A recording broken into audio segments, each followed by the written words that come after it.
It was very popular back in the day, to marry somebody much older than you know. And I don't get it.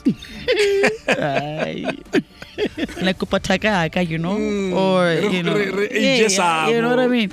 You marry somebody who expects to be treated like a man. And there's women who are willing, I'm no. No, King David Studio podcast. I was asking about COVID. What changed for you when you go back to that time? You see, for me, I was very excited. No way. I'm sorry. Ganja. But I was. I know people, lost jobs. People, were going through a tough time. People lost loved ones. And yes. For me, at the beginning, it really felt like, when there's a bomb scare, Koskolo, and about to school out. You were one of those kids who liked being home than being at school. Well, kind of, you know what I mean? So anything to escape.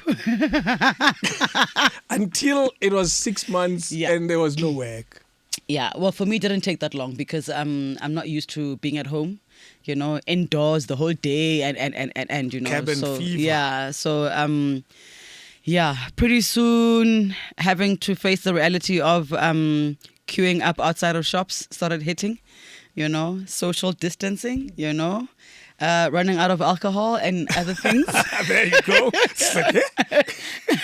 Well, I had stocked up, pretty stocked up nicely, But you ran out. But it ran out, we ran out. And also because you're there all day. The whole day. Yes. Waja, watafuna, kamo chicken likini kwetu, waikete ya how. So there was a lot of experimenting in the kitchen and It led to a business. No, it literally crippled my mom's business. Oh, that's what happened. Yes, it crippled my mom's business, and she hasn't recovered. But slowly but surely, hopefully soon, better late than never. Tapa sarap. Hey everyone, I have something a little different for you today from Hollywood Bets. It's a super easy competition. The best part is that you don't even need to place a bet to enter. Hollywood Bets is giving away a chance to win a share of 8,000 rands in betting vouchers. And they're doing it every single Thursday with their one-day drop social competition. It's all happening on X. Well, it's Twitter to Mahurut Man. Here's what you need to do to enter. First, you need to go and find the official Hollywood Bets handle on X. Once you're there, look for their main competition post about the one-day drop retreat experience. When you find that post, simply share or repost it to your own profile. Now, this next part is the most important for your entry to count. In your repost, you must include these 3 specific hashtags. Hashtag Spinazonke price drops, hashtag one day drop, and hashtag retreat experience. And finally, make sure you tag the official Hollywood Bets account. That's it. A simple repost with the right hashtags gets you in the draw for this Thursday's prize drop. Head over to Hollywood Bets page on X. Find the post and get your free entry in. If you want to register with Hollywood Bets, go to the pinned link below this video. You will receive an amazing welcome voucher of 25 rands and 50 free spins. Of course, you must be 18 years or older to have a Hollywood Bets account and enter the competition. And as always, please remember to bet responsibly with any voucher you win. I think I saw a chat with you and Mac. Yes. A small little chat. Very small little chat. On his channel or something. Yeah. The one I was sitting on his lap. Hey, I trended for all the wrong reasons there, bruh. You see, when I look, there was no space to sit. So he naturally just said, come, and I went and he said, and I sat. And naturally, when I talk to people, and it's bad because I'm an actress, I do not look at you in the eye. I'm looking at you in the eyes now. I want to read your lips. So I was looking at his lips. Oh. Hey, and somebody froze that frame. Hey, bang cave. But I know. What are you doing? They're talking about Mac's wife, how they feel sorry for her. Like, Mac is my little brother, you know what I mean? I know I like him younger, but hey, Mac is a brother. So they were like, people got the wrong end of the stick, I think. Yes. They just made assumptions that Gitela Motwa Meke, Moto. That's so wrong. That is so wrong. You and I hung out for a second. I was on stage working. And you were in the audience Dancing. Yeah, it was lovely. It was beautiful. It was Mother's Day, wasn't it? It was. Oh, yes, it was. Kumpumalanga, right? Wow. I enjoyed the gig. I enjoyed the vibe.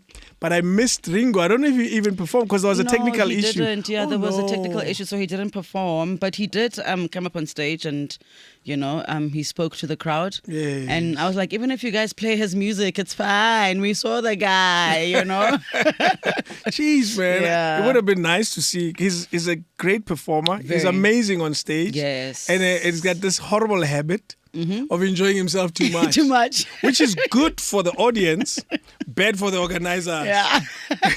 Because uzonke umile. Yeah, Ulindi. Falangeni. And Ringo is having fun. He's taking his own sweet time. And you can tell, if you know his set, you can tell that he's not getting off anytime soon because he hasn't sang this and this. And that. Oh, wow. But it's great. But it was beautiful. It was a beautiful day. There, we had fun. I had brought my people. Their people had brought their people. So it was, it was beautiful. It was nice to... Yeah, like there was a whole lot of women under one roof. So something I'm not used to, but it was beautiful. It was nice. That is good. Yeah. Oh, no, to have such fun, Yes. Yeah. You and I spoke just before we started recording, and I said, I want to touch on everything, including the painful bits. You gave an answer to Yes, that. I did. And I said a little bit because I don't feel like I'm fully ready to, fully speak about the loss that we had in the family, and it's still very much soon, for me. Yeah, it's still very painful. It's still very a lot of questions. So I don't want to divulge on that a lot. Yeah. Still in the healing process of it, and But and that's why I started with the groove. You're able to find a line somewhere. Though, yes, I am. Yes, I am. How do you do that? I think I'm very blessed in a way. When our parents took us to a Jewish school, they taught us how to meditate there. So I was in grade 2 learning how to meditate. So I know how to block out, the noise in a noisy place. I mean, I'm able to go to, if I can't study at home, when the kids were much younger and they were being a bit, loud. So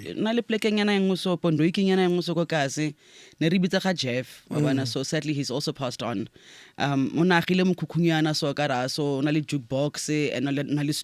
Okay. So snooker. But I'm there in the corner learning my lines. Because that type of noise I can block out. I could never block out my kids' noise. So you want to know but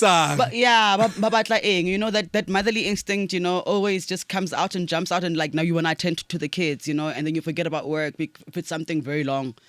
So I will always escape and go to Jeff's or any other place similar where I can find a corner. The noise that you can understand, what is it about that noise that you're able to live in? It's not necessarily live in, but be able to work in. Okay. And it's very strange because most don't do that. They need a quiet space, and I guess I want quiet space. You know what I mean? So for me, it was about the guys knowing that I'm working. I'll be with you just now. You know what I mean? Yeah. They'll carry on with their own thing. Some will throw money in the jukebox and, because that sound was very loud. But I would literally block it out and just learn my lines. That's amazing. Yeah. Sharp, gents. Before I go, I had to learn my lines very recently. For? I can't believe I'm even saying I had to learn my lines. It sounds like it's like something that's out of my comfort zone. I had to learn my lines for a drama, the gospel show. Oh, wow. And they wanted a podcast setting. Hey, thespian. Yeah. I've spoken about it so much, but I'll tell you my experience. I could never do that job. And I like that I know that now. And And now I have, newfound respect. Yeah. Because it's easy ukuthathela Dr. Khumalo phansi. Oh, yes, until you have the ball in front of your feet. And you have to run for 90 minutes. Yeah, that's one. I don't even want to think about it. You see what I mean? Yeah, no, it's definitely. easy to say, I tune. Yeah. I had to learn my lines. I took it for granted. I'll be honest with you. How long did it take you? It was an entire episode of a podcast recording. Yeah. And it took me, they gave me like 2 weeks to read them. Mm-hmm. I started preparing 2 days. Before? Yeah. Lalela. We get scripts 2 months ahead and we read the treatments and then we read the script and then we wait for the call sheets and... Look, the phone call was, you'll be playing you. Yeah. I said... Was that easier? I'll tell you, interesting. I don't know how to play me because I don't know how I look. Yes. Do you get what I mean? I get you. I have get no you. sense of it because I'm living this. Yes. There's no camera looking. My eyes are not looking at me. Yes. You know? Wow. So I couldn't. I thought I knew how to play me until I had to read the lines with my knees. But that's not you. Who is me? Imagine that. Who am I? I had to ask. I know. Who am I? Yeah. I know exactly what you're talking about when people are not used to acting and they're given roles and then how well they sound, like themselves. And then the minute they start switching to act. Hey, that's me. Gibson Cat. Why are you singing? Interesting. I find that on radio as well. When people say, that was a great song by Dr. Dre. Hey, okay. I don't get that. I don't know. Let's leave the names out of it. Mina, when people who are not on radio do that, it stands out. The first thing that stands out, they say the song in past tense. They say was. That is the first thing that stands out. I can tell a amateur right from the beginning. Their reference is was. And the reason it's not was is because the song is playing. It's a present experience. It's not a past experience. It's a present experience. The interaction with the audience is a present experience. It didn't happen and now you're telling it. Oh wow, I never noticed. You see, so people will say, that was a nice song by... I am playing the song. It's happening. It's happening now. Yeah. It's small detail, but that's when you can tell it. Yes. So what are you supposed to say when you... backtrack? The interesting bit is acknowledge something interesting about the album, the person, the artist, the time, the feeling, the experience, what the audience is experiencing, what they're likely to be thinking while they're listening to the song. So you have to be able to run to many places, but also come back to you and ask yourself how you're feeling about this experience. And then you're able to be way more honest if you're reflecting yourself. Where you say, I couldn't help it, but I sang along throughout the entire song. I can't believe I know the words to this whole song. And I haven't had it in... You see, that's able to get someone to say, I was also singing the same way. Yeah. Oh, wow. That's amazing. There's some tricks. That's good to know. In case I get headhunted for radio. Radio 2000. Our music, your memory. Let me conclude my story about the acting. Then we have figure sis ula. Well, let's act. I'm thinking, I know these lines, come on. This is easy. Yep. I saw when the whole production had to readjust to accommodate me. When I forgot. Yeah. You know what I forgot is what she was meant to say. I forgot her line and then where it ends. Oh. Because where it ends is where I come in. Yes. So if I don't know where it ends, I'm lost. So if she says you are waiting for your cue. Oh boy. And I'm by word, my cues. And when she says, I went to the shop, I bought milk, and while I was there, I saw someone I recognized. And you probably know this person too. Like, into yellow. Stop da. Then I have to say, oh no, money. I see. I don't know the yellow point. You should have met with Darlington Michaels when he was still alive. Because he and Jamie Bartlett literally threw me into the lion's den. Really? So you get actors that will memorize. Yeah, they'll memorize the context, right? But memorize the cue word. So if the word ends in street, they want to hear street instead of strata. or some other synonym for street, So they did that to me, So they were, they never stuck to the script as written. They stayed within context. Got you. But they'd throw you off. And I had to learn very quickly. So listening is a humongous skill in acting. So once you can feel and sense that she said everything that is supposed to be said, ke a kena. Ke tlo kena. Ha e le hore o lebetse, ke a kena still. You know what I mean? Sure. So if they don't call cut, we continue. Let's carry on. Let's carry on, yeah. It's a skill. But yeah, it is. Especially if you're shooting multicam in studio. Now that is something else on its own. Because Tell me. You're not performing for the sake of acting, It's very technical. So you have to perform for the camera. Sometimes the camera is here, here, and here. And then at a certain line, you have to move. So that means that the camera must move as well. You know what I mean? Yes. You're going that way. Maybe they'll come this way just to come and get you. And then sometimes they would need to get there first before you can even speak. Got you. So you have to give a technical beat, So those things are quite hard. But single cam, manza mancane, because now you're performing. Nah. You know what I mean? Nyazi kuphi? Ingibhekile? Yeah. The story begins and ends there. You know what I mean? So yeah, there are those dynamics, But I do enjoy multicam way more than single cam. No way. It sounds so messy. It's very messy, very complicated. But once you get it, it doesn't take as long as single cam, because single cam, once they're done with your side, now they must cut. Now they must jump to. They must jump in. That was my experience. Yeah. They had. So you could do one scene for an hour. They had two cameras, one here and another one there. Yeah. And then they had to finish that scene. Yes. And then move that camera, put it there, so they can get me. Yes, and that one is probably getting the wide. Yes. The wide. Yes. And so I said, I have to do that again? Yeah. That horrible experience I have to repeat.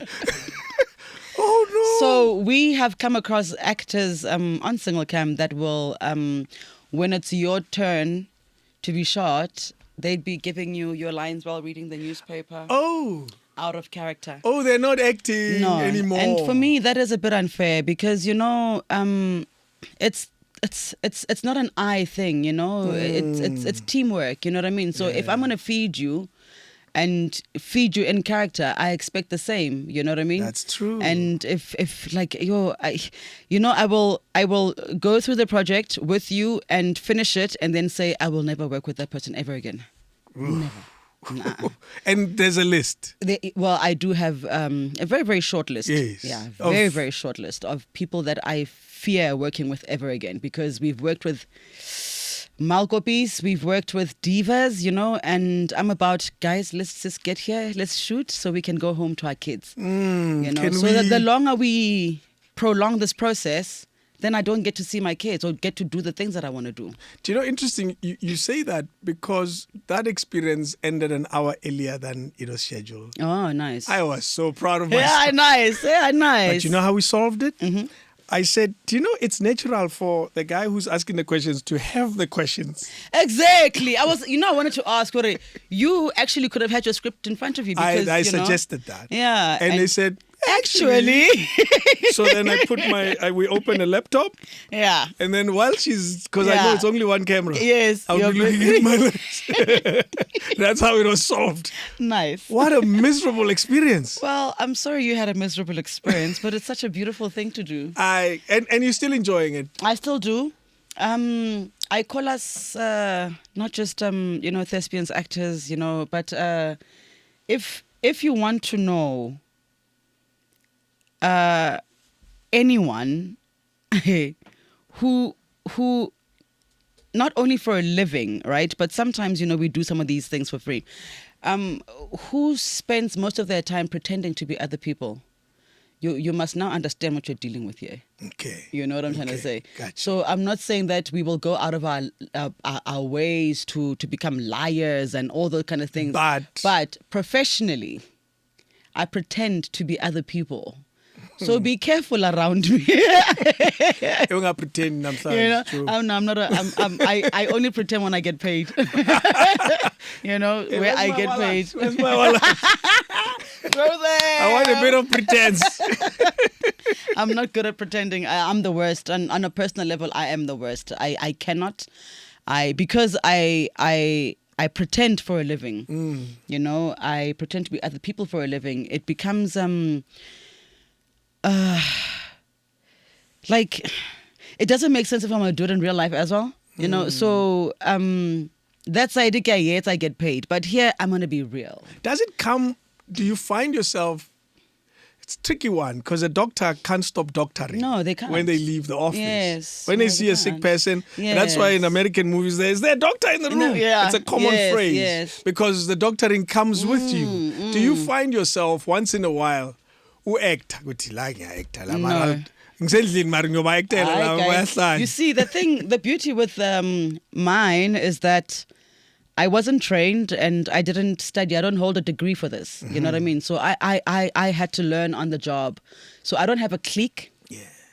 I move mostly on my own, you know, because I don't have a clique from varsity or college or after You don't or have whatever. Abo Yasi. Yes, I don't. You know what I mean? So I've had to hold it down on my own for the longest time, you know. So good night, like, you know, man.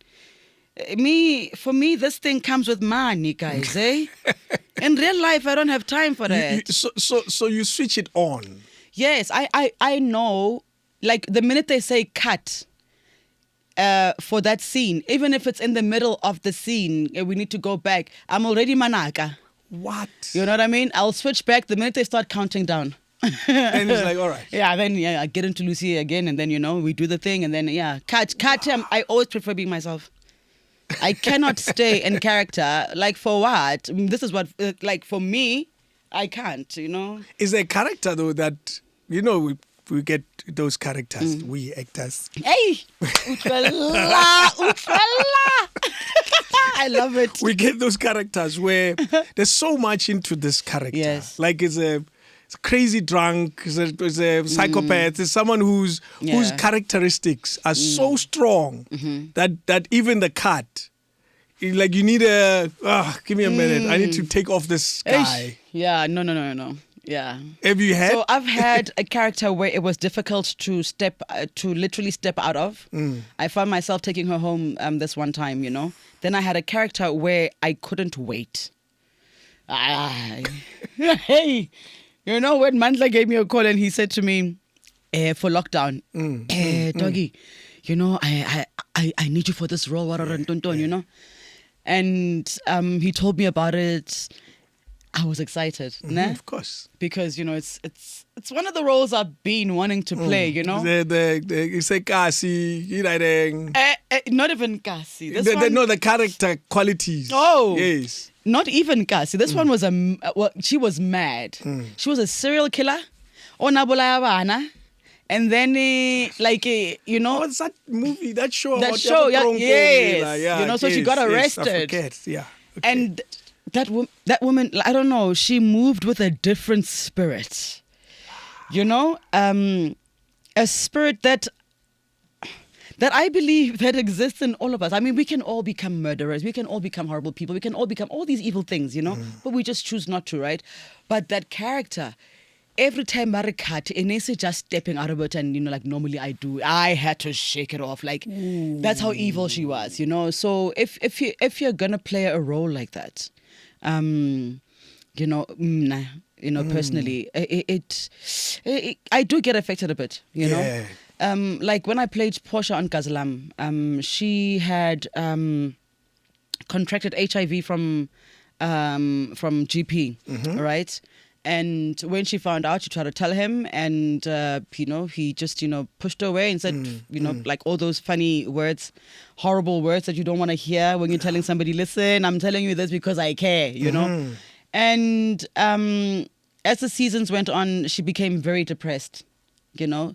So I remember going to a rap party, and then I woke up. We went to a rap party to rap the show, and then I went back home, slept.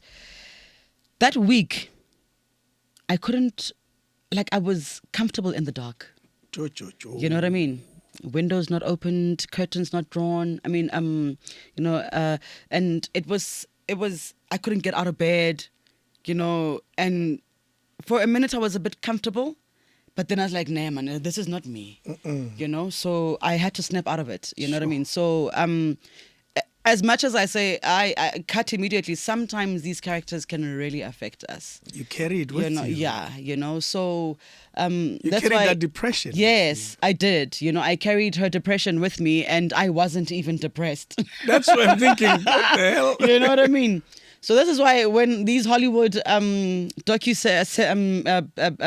documentary stuff, now when they speak about the horror films and how people died on set, or how people, the cast members didn't live that long or whatever, I'd be like, yeah. You get it. I get it. There are just some stories that aren't meant to be touched, or some characters that just are very dodged to play. Interesting. We got here because we're talking about the line that you're cutting from your life, the pain, the loss. Yes. I'm very lucky. Maybe not. I've lost my brother when I was much younger. I was already working for Metro. That tells you how many years I've been around.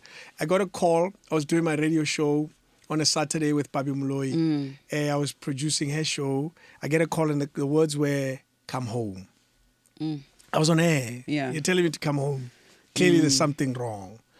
They said come home. They didn't tell me anything. I drove home. When I got there, I was told the horrible news. The 5 days, 7 days building up to the funeral, did the work, finished, and then life carried on. The silence. I remember going home to my place, sitting watching TV, 7 p.m, and I started crying. It was only then that it hit me. And I remember thinking, oh my goodness, now I get it. That the event, there was so much busyness that you didn't get time. But then it took me long to then come out of it. How you are able to laugh so loud, I don't know how you pull it off. So when her day arrived, I was at work. And I think I had about a few scenes. It wasn't a lot, And there was a new character that was going to be working very closely with me. And just before that scene, I got a call from the hospital to say we need to come, all right? And then I'm at work, so I had to call my mom. She's much closer. So, and I didn't want to leave in that state, So I when that call came, I kind of knew. But you carried on working. I did. Yes. And it was very hard. Very hard to keep a straight face. Very hard to give this young man who had just joined the show, all of me, So at the back of my head, I am thinking about my daughter. And here in the front, I have to do my work. You know what I mean? I hadn't... They just said, come. And we're used to these calls. They happen. They called us when they needed us, when they needed permission to, tie her up. Okay. Because she was now getting her hand into her mask, trying to remove it, And I think, when I was there and I had to give them permission to do so, it was one of the hardest things I'd ever had to do. I've disciplined my kids, and now that one, to tie her up, it still eats me even today, For me, what I felt on that day was, she's tired. She thought she's tired, and maybe she's on the verge of giving up, So that was a few days ago. And on the day when I got that call to come, it was very different. I remember I was in the smoking area at work, and the call, we're just waiting for this very, very last scene for the day, And this new guy. Yeah, with this new guy, So so I take the call, and they said what they said, and I said, let me call my mom. She will come, she's much closer. I called her and I told her, as per usual, but this time was extremely different. So she went, and when she arrived, I'm at work, now doing this last scene, and you know what I mean? Because I am fearing the worst, because that call sounded very different. from the ones before. Yes, but it was the same call. Okay. Just it's not the voice of the person or the tone or whatever, just something about the air Wasn't, you know. And then I did that scene. It was very difficult to do it. And then was done. Now I want to rush to the hospital to go and, you know, ke tlhakanele mama. So I'm calling her, Ufitlile, Uvaile Biang, did Pat fetch you? Because I'd asked my friend of mine to go pick her up. And, you know, I'm so grateful for Pat, you know, because I don't know if she wasn't there or she was at work, what we would have done. You know, I mean, there's many people that I could have called, you know. So now, phone la mama, I'm getting undressed, you know, you know.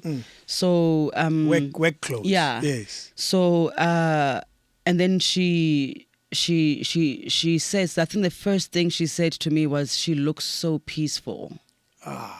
And then I knew. Yeah.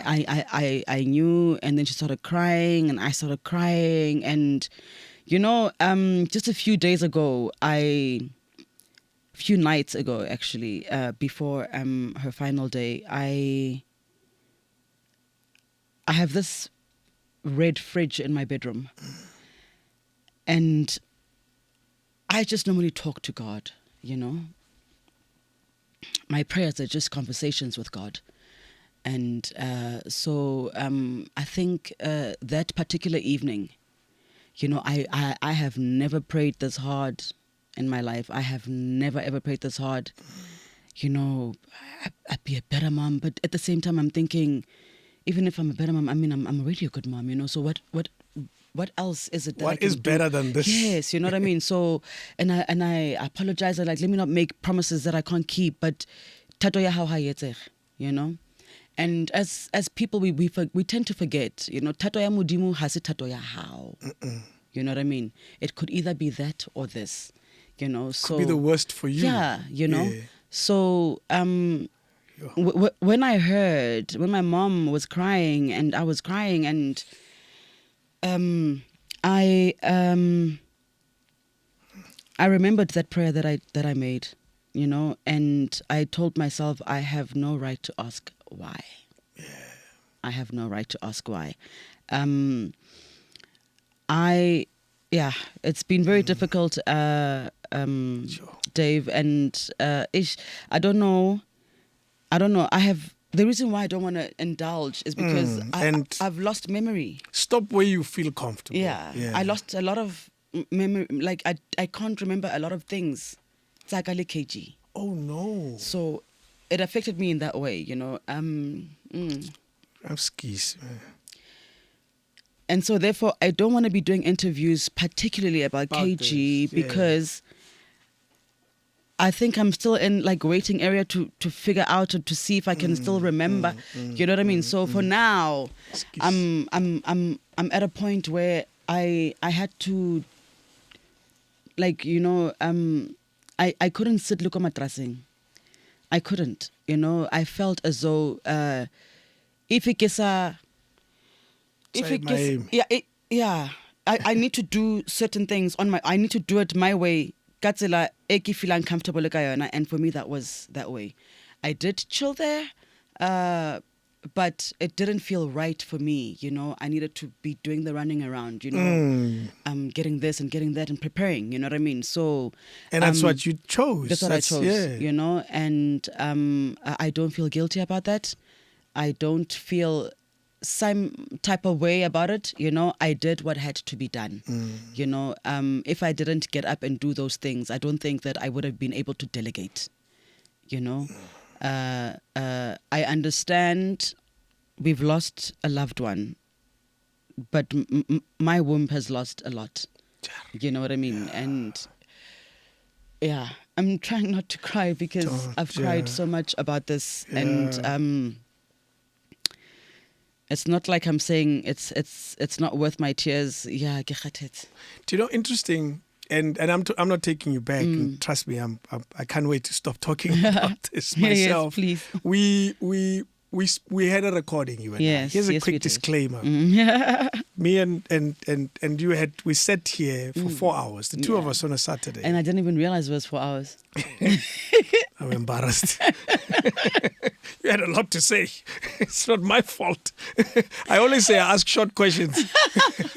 It's the length of the answer that makes my interviews long. You're mean. So we spoke, and part of the conversation was about the kids. And more now than ever, I feel bad I lost that footage. We lost the footage. Yeah. Life happens. And that's why we're here again. And there were a lot of stuff about that would have helped with the memory loss that you... Because there was so much. Because I was quite clear in asking about the kids. Because I had watched the show so much building up to that interview. So I get to understand the dynamics of your family. And the kids are there all around the show. And when I went now in hindsight, but I guess there's a reason for these things. Yes, there is. And I still say I have no right to ask why. No. Yeah. Wow. Thato ya Modimo. We need to respect it. Yes. Yeah. Yes. Yeah, and I feel as though it was also, training for us as a family, because we've never lost this closely. After my grandmother and grandfather, I mean, those are people that we expect to bury, But this one was very different, because then it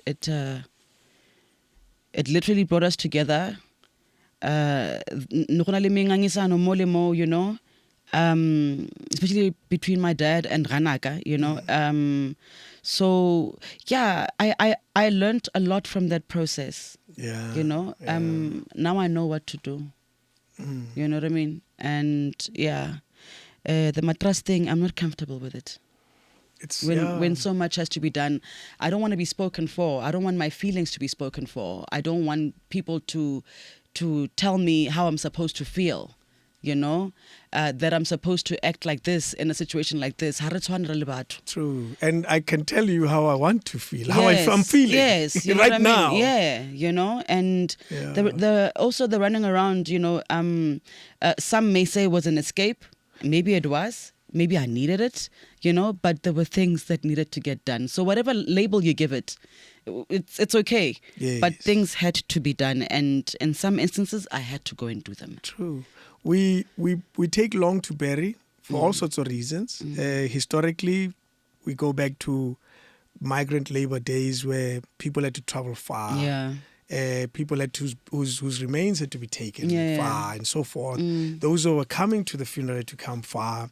And so that those days had a reason, a purpose. Yeah. Those days you sit for a long time. In today's experience. Yeah. And you look at it and say, everyone is here, but we still have to wait for that day. I remember Nelson Mandela's passing when we had to go and Mona go State Theatre for 7 days or 8 days or whatever it was. Imagine the family's experience. Family. Oh, man. Yeah. So, I'm still. I think what the question you asked earlier: how am I supposed to laugh? How am I able to laugh like this? After having experienced such a loss, I had to go back. The very same Monday after the burial, I had to go back to work, and I asked for a few more days. Till Wednesday. It was just way too soon. Everything just happened way too soon. Everything. When she was admitted, I had just gotten a contract for Ayamadota. So I'm starting to shoot this. As I leave to KZN, she gets admitted, and as we have a production break, she gets discharged, and there were no discussions about, it just happened like that. You know what I mean? So we got to be with her for Christmas, and then because after Gospetlele, my sister-in-law asked if she could just take KG asiyem poman, when I and then alo ikutsa hanyane, and recover, and Khanti, we didn't know that she'd be admitted again. Sure. And this time she couldn't breathe. Wow. And it felt like a long journey, but it was very short. It was very, very short. From beginning to end. Yes, and it's a very painful one. Yeah. Enough now. Skawar, geshapu. Yeah. Ke sharp. And the kids are Rona ba rata helping. ditaba, re sharp. Le sharp. You know, the kids are a very humongous tool in the healing as well, you know. Tell So me about that. they just live life. Kids just live life, you know. I mean, they experience the loss. They you know, I remember my son looking at KG's pictures, and one of my nieces caught him, but she pressed record too late, you know, because he was standing there looking at KG's pictures and asking, "Where are you, KG? Whoa. KG, where are you?" So the kids know that KG is not here Not anymore. around. They know that KG is in heaven, and but watching them move on, because to them it doesn't stick like it sticks with us. You know what I mean? And for me, I don't think I would have survived if I didn't have these two boys. They make the process what? Easier. Easier. And I mean, Naledi, who was KG's baby sister and only sister, you know, she took it very badly. So she's in boarding school. She comes back on Friday. KG died on a Wednesday, if I'm not mistaken.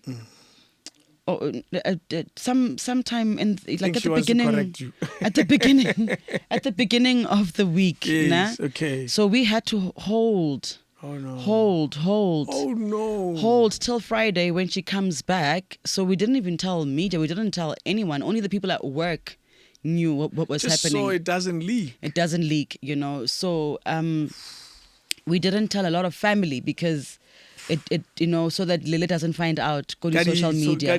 That's her sister. Yes, yeah, the you know? stories. So we WhatsApp held. stories. It was very difficult. It was extremely difficult and excruciating, and you're talking to her on the phone. She calls. yeah, Rabua, you know, like nothing has happened. And then Friday comes and then she arrives before I can go because things are different in the house now, you know.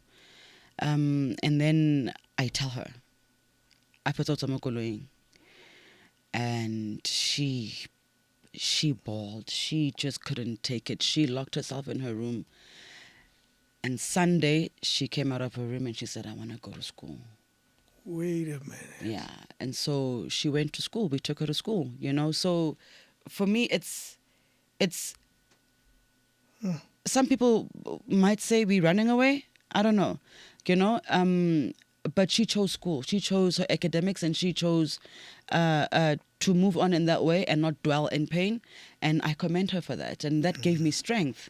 You know, even though I said to them, no, not Monday, not Tuesday, I'll come on Wednesday. And they said, oh, no, it's fine. And I came on Wednesday and, you know, it's not like I did it like nothing happened. Of course you know what I mean? Of course not. It was very hard to get into character. It was very, very hard. I felt it. They didn't see it. You know what I mean? Yeah. You know, so I doubted myself. I questioned myself. They were happy, you know. And my colleagues were very, very gentle. They wasn't tefisi, but they were gentle. And I didn't, you know, give out that, you know, persona of kupalen tefi saying, no. I'm in pain. Absolutely. And I'm not special because it happened. Personally, I hate special treatment. You know, I'd like to work hard to achieve something. I don't want to, you know, shortcut yeah, or VIP area. Yeah, you know. Yes. So I mean, I'm not to go VIP, but you know, it's nicer that other side. I don't like it for the record. I want my VIP abachive. Abachive. Mina ngi-DJ. I want my VIP abachive. Abachive. Who munateka? Go the extra strong. You know what I mean? So about the fees. Yeah, about the fees, and moving on is inevitable. We have to move on. You know, yes. I don't think KG would be happy with us dwelling. Yeah. You know, and yeah, you know, so we had a good run with KG. I wish you well, man. I wish you continued strength. I was watching a picture of you, KG, and Naledi. Yes. And when you were pregnant.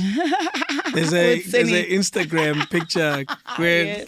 That horrible picture with your belly but there. I love it. Yes, because you know, in prep for this, I went through stuff and see what's going on, and that picture popped up and said, "Wow, look at that! Yeah, wow, that was a good 4 or 5 years ago." And she had just given birth to, like 6 months ago, she had given birth, because our kids are 6 months apart. They call them Mamalume Nomshana Kokasi. So, yeah, so Seni's a born uncle.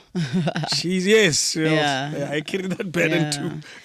Yeah, Wow, he's doing his uncle duties right now. That's what else do you do? Justice. Anyway, I want to cut if we had a net break, ne? Yeah, this would be ingena la at break. Yeah. But then you see Omo, Nesefe, and then Siabuya. Siabuya again. I want to go back home to the beginning. Your story says Soweto, and then it also says East Rand. Yes. Why does it do that? It's Soweto. I was born in Soweto.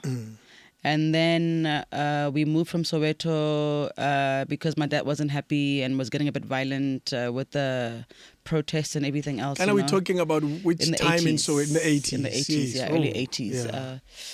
That is the worst. Yeah, just before the freedom, So that's when I'm a hostel. Yes.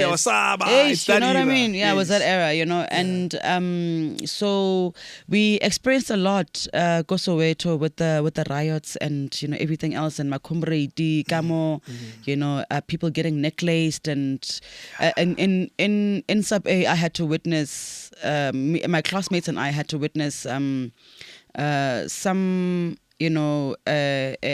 my bejana, waliburu ba mo necklace right outside our classroom, So those things, urged my dad to move to Johannesburg, CBD.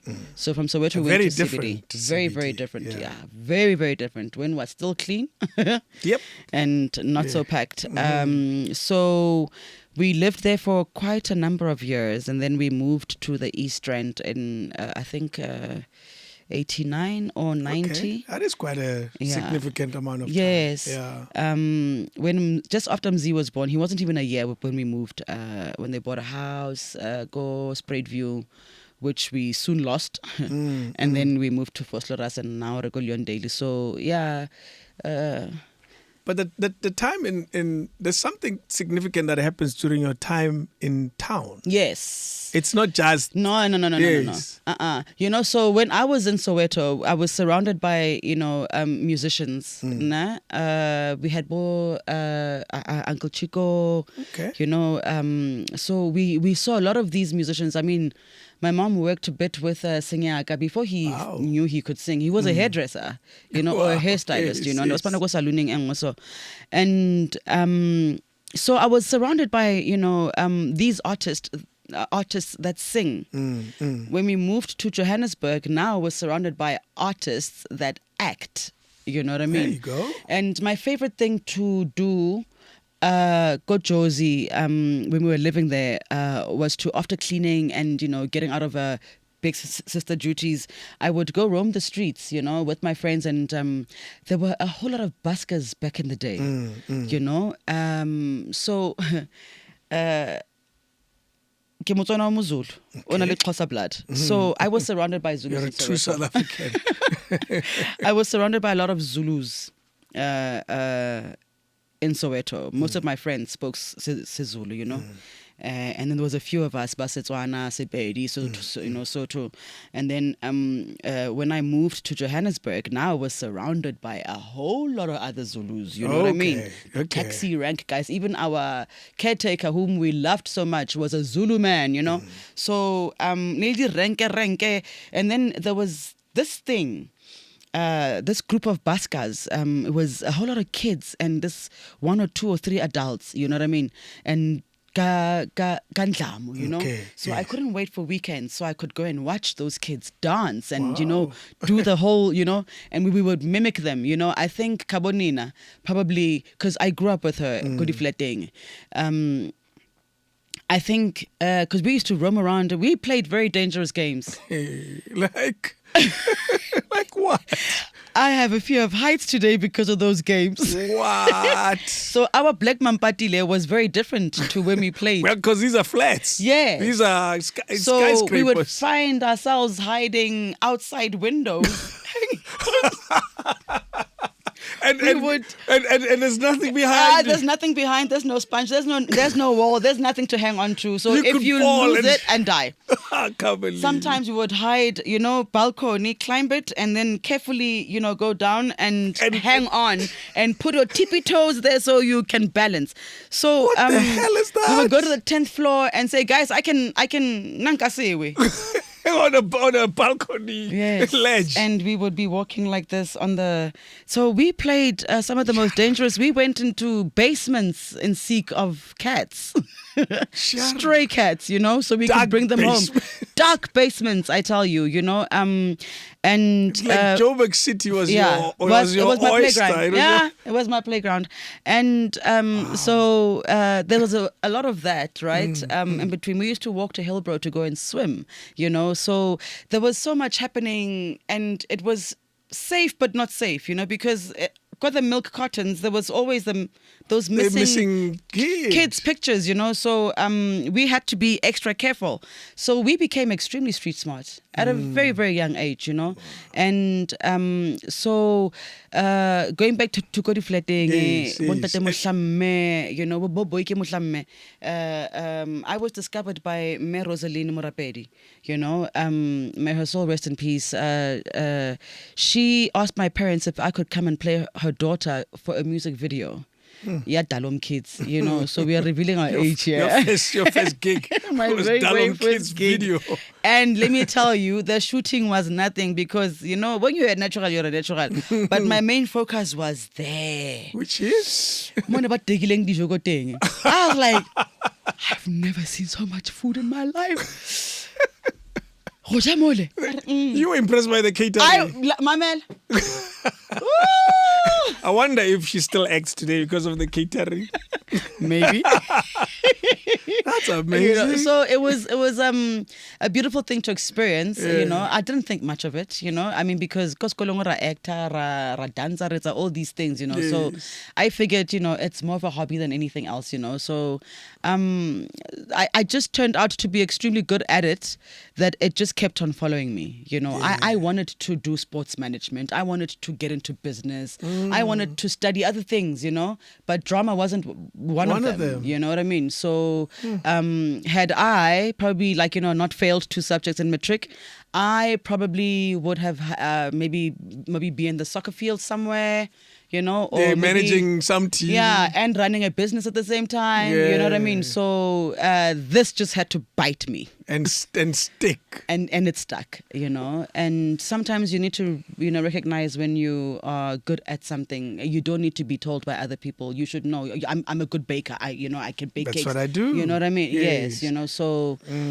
Something that stands out, though, about your story, and I want to go back to it because of the buskers, the kids, and you mentioned Kabonina and passing. Oh, you clearly similar influences. Yes. In some way. Yes. Yeah. She went into dance, and I went... Dance/acting in the long run. Yes, I've moved. I'm in high school somewhere, and she's in high school somewhere. She was in Queens, and I think I was in Dinwiddie, if not Langlachter, what technice. Yay. Some name. So we meet up at the bus stop and we're like reminiscing. I didn't even know that she was going to get into dance. She didn't even know I was going to get into, So and then we meet up again as adults in the industry, So ever played together? Yes, on Generations we did. Yeah. She played some scary witch. She's doing amazing. She's doing amazing things out there, And I just recently saw her on Shaka Ilembe, and like Kabo is she's on all sorts of billboards across Joburg. She's amazing. She's amazing, and she's very talented. She's from a musical background. Her mom was a singer. Because but it's not like when our parents needed to work, they knew what to do to get us out. Do you know what I like about your career and how far it went is that the story is similar, but yet there's some point where you don't go to school for this thing. Yes. And yet it continues to become a part of your life. Yes. You mentioned earlier that I didn't train for this No, thing. I didn't. And had I gone to varsity, that would have been, no, it wouldn't have been drama. When you look at trained actors, do you look at them and say there's something I'm missing? No. Or did you ever have that at any point? No, I never did. Most of them were very horrible to me in the beginning, you know. I remember, I'm not going to mention names. I remember going to my very, very first audition and I saw people I grew up watching that I loved so much. I greeted and they kept quiet. Whoa. And you were there to work? I was there to audition. Not as a fan. Okay. No, you were there to I was there audition. to audition for the same role they were auditioning for. And I got it. We're laughing now. Yes. And some of them, you know, have departed. And before they did, we made peace. You know, you brought it up, or you? I did. You see, if there's one thing I hate is love bombing. I cannot stand that. Okay. I'm glad I learned the term, you know, because I did not know what it was called, and people do it a lot. You know, where we are expected to move on from something like nothing happened, but it happened. Yes. Can we talk about it so we can move on? Can we at least acknowledge that something happened before we can move on? Like, you know, don't come and, oh, you're so good, you know. But before, like when I said dumelang, is it possible? Is it possible they don't remember? Or no. you're still holding on to Mara, I greeted you. Listen, everybody wanted to be on that show. Everyone. I'm going to ask you what show it is. It's Isidingo. It's Isidingo, you know. And I literally went there in my Rasta gear. I was still Rasta. In my Rasta gear with a backpack of clothes that I'm going to wear for the character because I got the description. And I brought the most important item. The red hat. You know what I mean? Yes. So the red hat was extremely important because as Nandipa arrives, nobody knows who she is. There's this new girl in the block and she has a red hat on every day. You know, so she was known as a girl with the red hat. Yeah, with the red hat. You know what I mean? So every audition I went to for that, whether it be at callback or first audition, I had the red hat. I think that impressed them somehow. Detail. Yes, you know, and for me, like asking, where's the bathroom? For me, that was like getting into character. Whoa. You know what I mean? It helped me. So I'd never go to an audition dressed for the role. Okay. So I needed that to do moment. It there. Yes, that moment to change and do my face and become that person, you know, right in front of myself in the mirror there, you know. And it worked. You know, for me it worked. And I hold no grudges for anyone that's trained. Maybe I would have quit sports management and joined drama. Nobody knows, you know what I mean? So the only thing is that it's the clique.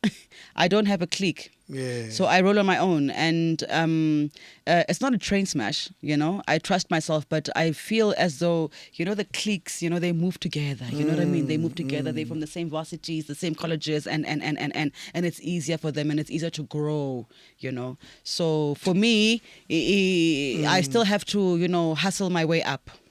You know what I mean? Because you're on your degree. own. Yeah, there's no degree at Mpuelang. So should I produce one day or should I direct one day, you must know that I went through a hectic training session for that. And yeah, I'd be very proud of myself. Your dismissal from Isitingo, how were you dismissed from Isitingo? So I fell pregnant with KG. Some people today still call her Isidingo, you know.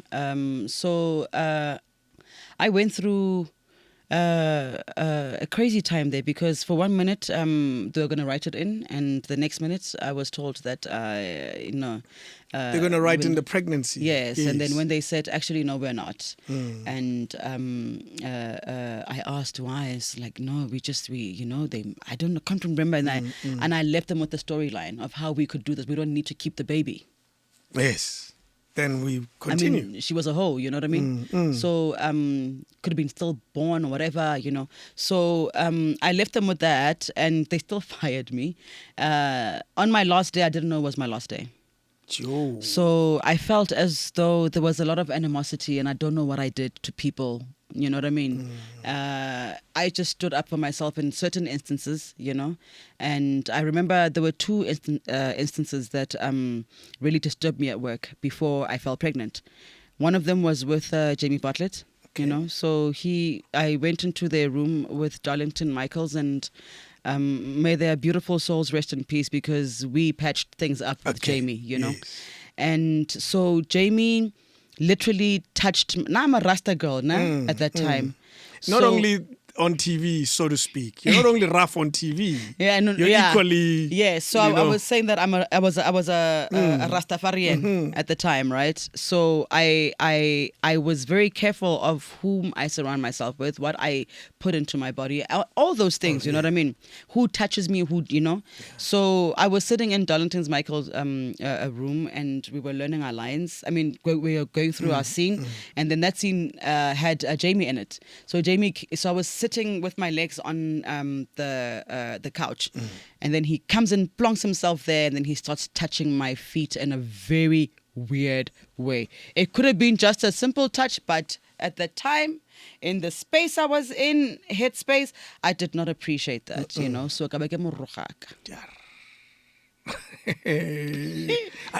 Pause 1 second. How senior, so to speak? He was very senior. And how junior? I was extremely junior. I was like Mafigizolo, you know what I mean?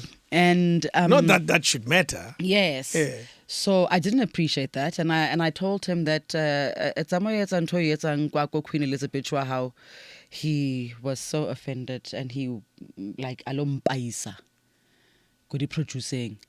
It's like officing. I mean, I'm used to being called into the principal's office, so what's new, you know? So I got there. My agent is there. I was like, oh. So the parents are here already. You didn't see this coming. No, clearly. I didn't. I thought we were gonna, talk about it and deal with it, officing. And so in front of my agent, I was scolded. I was told that you don't do that. And I was like, you haven't even heard why I did that. Do you want to hear, or it doesn't matter? You know what I mean? And she went on and on and on and on and on. And she said, you need to go and apologize to him. I said, whether you want to hear it or not, I'm going to tell you what happened. Yes. And I told her. And I said to her, that made me feel uncomfortable. So therefore, it made me say what I said, you know. So then I felt like meeting. I went back to work. And now I had to go and apologize to Jamie. Oh, boy. So now I say to Jamie, listen, I'm from the office. They called me. And they told me to come and apologize. But I will only do it if you also do it. Because I didn't like what you did. Or shall I stand off? Yeah, no, I didn't like what you did, you know. So he agreed, and then I apologized.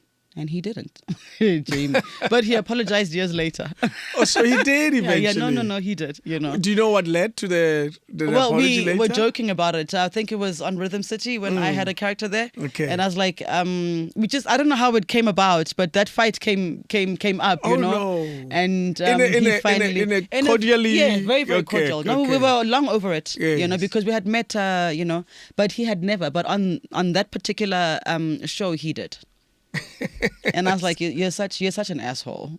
We laughed it off, and there's a lot to learn though from that story. Yes, a shitload. You know what I mean? And another thing happened. You know, on the same set where now it was a black man. You know, so I had a lift club with this particular guy, but this lift club just happened to be me and him.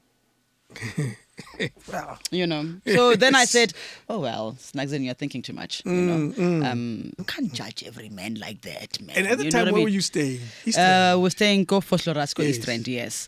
Now, Oko Katlehong go Foslo, and then on Tropako Foslo, and then Abafetaratzela. Now I'll make my way home. I'm very close, so you know, I was very, very grateful for that.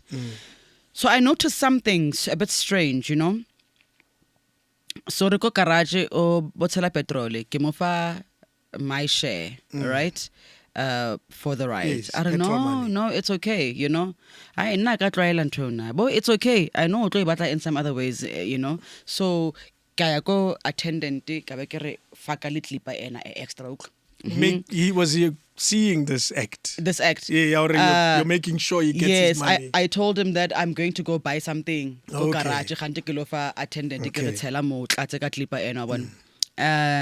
So now this one particular day where I had the scenes the entire day, and the following day was pretty heavy as well, So repile leitingana, but the sun was still there, but it's Okay. so ke sunset, then we get there, but now he's taking a different route. Okay. Wait a minute. How I don't know quickly because some, so as we are now getting into Katlehong, no one I don't like those things. Timer. You know what I mean? Ke timer. Still a timer, you know what I mean? I'm glad I forgot his name. But I haven't forgotten what he looks like, So also listing I will never work. So di mane no, I don't like this. I don't like this. This is why I keep forced to petrol, because if I don't, then that means that I owe you petrol. I must give you petrol, in another way, And I don't know, I didn't care what he wanted to say. And then he got angry about Tocha. I've never been to Katlehong. In the middle of nowhere? Yes, I've never been to Katlehong at that time, If I did, it was once. And Rick really lived it from maybe, I think Matapelo lived, one of my high school friends lived Ko Katlehong, and I've been there only once. And so I don't know my way around Katlehong. And give a sense of the distance between where you were dropped off and home. I think it was now, when it starts turning orange-ish, Early evening. Yes, early evening, yes. So that's now when I get kicked out of the car. And now I have to walk now because I don't have cash on me. Lift club or whatever, So now I'm thinking, I know that they're not too far apart, And then I looked that way. There's something familiar I saw. I don't know if it was a water tank or something, but there's something familiar I saw at a far distance. So I'm walking towards that now. Hopefully that I'll get there, And obviously at this stage, you don't know how far you're meant to be walking. No. We don't know. And that time, Mutuana cell phone, it wasn't like, a thing that I thought I should get first, So now I'm walking. 3 hours pass. I'm walking. Nearly past either to 6 or past 6, Putile 10. About 10. And clearly at some point you saw something, I should be heading in that direction. Yeah, but one of the gassies that I passed by, at that time, that area was hectic. So now ke bona board sign ring zonke zizwe. I realize, and I'm trying by all means to stay on all the main roads. It's safer there, cars passing. And the one thing I refuse to do is to hike. Yeah. Because I don't know who's going to stop and how many of them are in the car, So I chose to walk. And I walk. I got home at around 10. They were worried, sick. I told them what happened and took my scripts out and I learned my lines. Oh, you had that to deal with too. Yes. So I'm learning my lines for another heavy day tomorrow. Sure. So that thing kept on playing in my mind, Now I need to think of a way to get to work in the morning because I know he's not going to come pick me up, And so it's really very early. Got on a taxi, kaya go mmerekong, ka fitlha mole, do makeup, get into, my wardrobe, and then I just do my ordinary routines, go spanning, you know what I mean? Breakfast, In my head, I'm ready. I know my lines. Then I get called to set, stand by, and then I'm on set now. Quiet. You know what I mean? Do quiet. And then now, director blocks the scene. Right? What does that mean to us actors? What blocking a scene is when the director comes onto the floor and literally maps it out for you. This is what you're going to be doing in the scene. So on this line, you go move there, or you pick up your cup and you drink, or things. Yeah. Got you. So I block a scene, and then I call it action. I want to retweet. I call it action. 2. Oh, you don't remember? I don't remember my lines. They are actually nowhere to be found. So the following day I had a horrible day. I got called into the office again. Because every single scene, I didn't remember my lines. So then you stop becoming nervous now. Of course. And then the anxiety kicks in. And then you're like, but I know my lines, We will run the dialogue. It's like, I know. okay, I'm good. On that day, the one person that really felt sorry for me was Michelle Waters. She was like, no, you're going to be fine. You're doing great, And she was the most patient, not knowing what I went through. Probably she was thinking, this one, she didn't learn her lines. I'm sure everyone was thinking that. You know what I mean? The only witnesses I have is my family. Yes. Because I went, you rocked up at 10 in the evening. And I probably went to bed around 1, I had to wake up at around 5 and then, get ready for work. So I get called in and I told them what happened. At that meeting now? Yes. In front of my agent. I was like, this is what happened yesterday. You guys know that I have a lift club here. You've been begging me to move out of home, and I'm not allowed to. I'm still young. I can't come live in Brixton alone. I can't, So my parents won't allow me, So I think the producers thought that this one is full of stories. You know what I mean?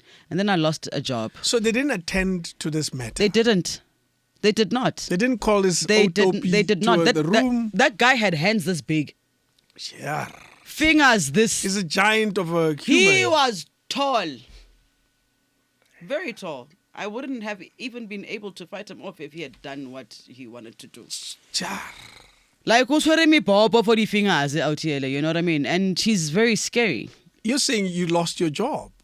Well, I lost my job because of the pregnancy, right? Of course. But when the pregnancy came, I think they're like, oh, fuck, good riddance, Like, oh, do you know, for me, and when I listen to you, I generally worry about women in South Africa, and it has a lot to do with how I was raised. I was raised in a household of mainly women, and I generally worry about the country that we have. Yeah, now, yeah. In 2025. It's very sick. And you and I are having a chat about something that happened many moons ago. Long ago. Yeah. And yet the circumstances are identical. Yes, very much so. And the worry for me is greater than the event. It's the socio-economic factors that you have to deal with as a person, Wacheri, who loses her job because she fell pregnant. Yes. And that is something that happens naturally. Naturally, yeah. There's nothing special. And I will never fall pregnant. No. So if I was impregnated by a cast member, he gets to keep his job. And I lose mine. And how you got to these challenges is because of men. Yes. All of them. As I sip my coffee. Oh, and we got this thing wrong. No, we do. And I think that we, women, play a bigger role than men. In enabling this crappy life. Interesting. It's not the first time I hear you say that. And please elaborate. We enable it. I mean, there I was, a young woman reporting 2 grown men after they got me into trouble. And I report them and I tell, this is why I got into trouble. They had done A, B, and C. No, and it was women who were producers at that time. In the room. Whom you were telling about this problem. The only person that believed me was my agent. They didn't. Yeah. They didn't. And we're dealing with women who have trauma themselves. One of them was in a marriage that was not good for her. I'm happy she got out when she did, but it wasn't good for her. A lot of things happened to her, you know what I mean, in that marriage. And as a woman, I feel for her. Yeah. But she did not feel for me when I needed to be felt for. I'm glad you bring her up like that, where she was also dealing with her own stuff. Yes. Because you don't know equally how she processes exactly that stuff in relation to your problem. Yes. When you walk in saying, I've just been chased by this man, she could easily say, let's call the police or sit quietly and let's you know what I mean? Yeah. She could say, let's forget about it. But what we get is, nina drama, nina. Amadoda vela hlezi as-chase kanti na yini especially, you know what I mean? So it's women that are saying these things to us. So it's before we can deal with you, we have to deal with ourselves. I always say, Mosadi hila.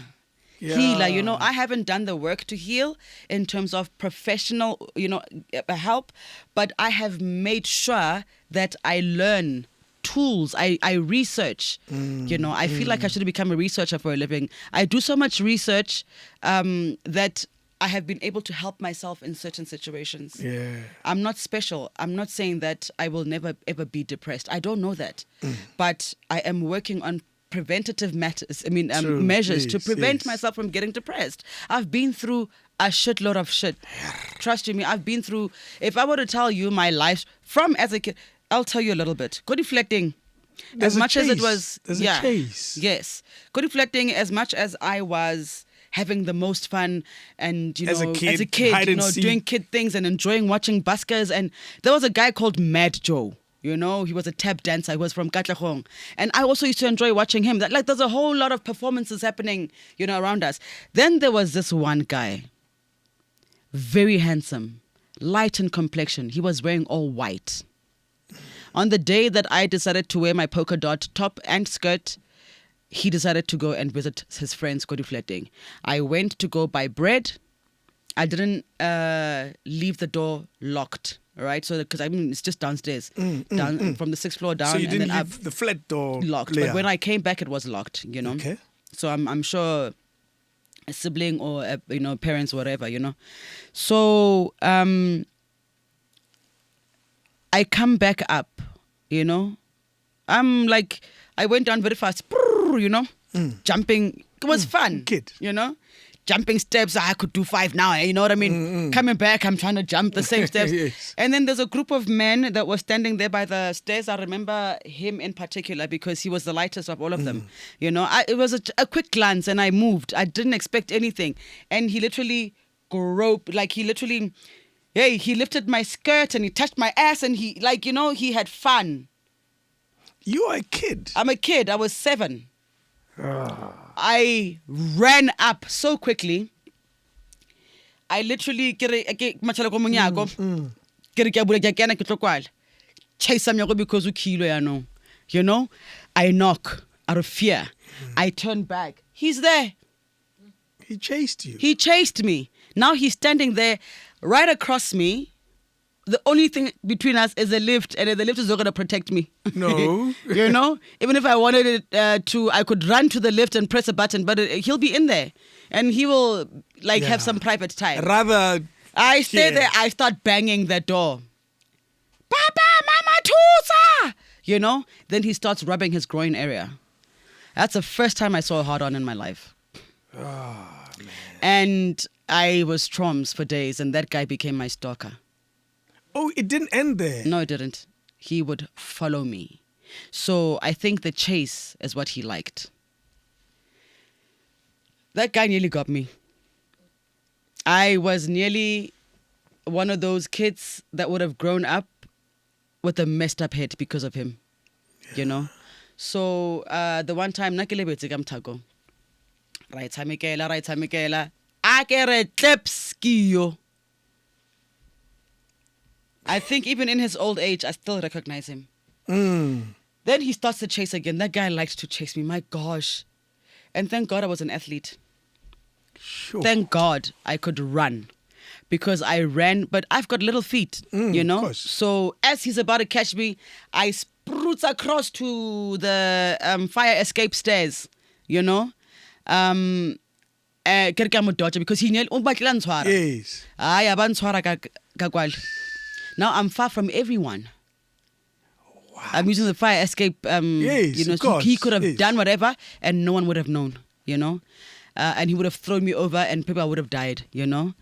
And so he held my one leg, and the only thing I could do was to turn around and start kicking very hard. I kicked. I didn't stop kicking. I even hurt myself while kicking, because these fire escapes are very hard. Of course, yes, So as my legs are coming back, they're getting, Yes. bumped onto this thing. And then I kicked. I kicked his balls.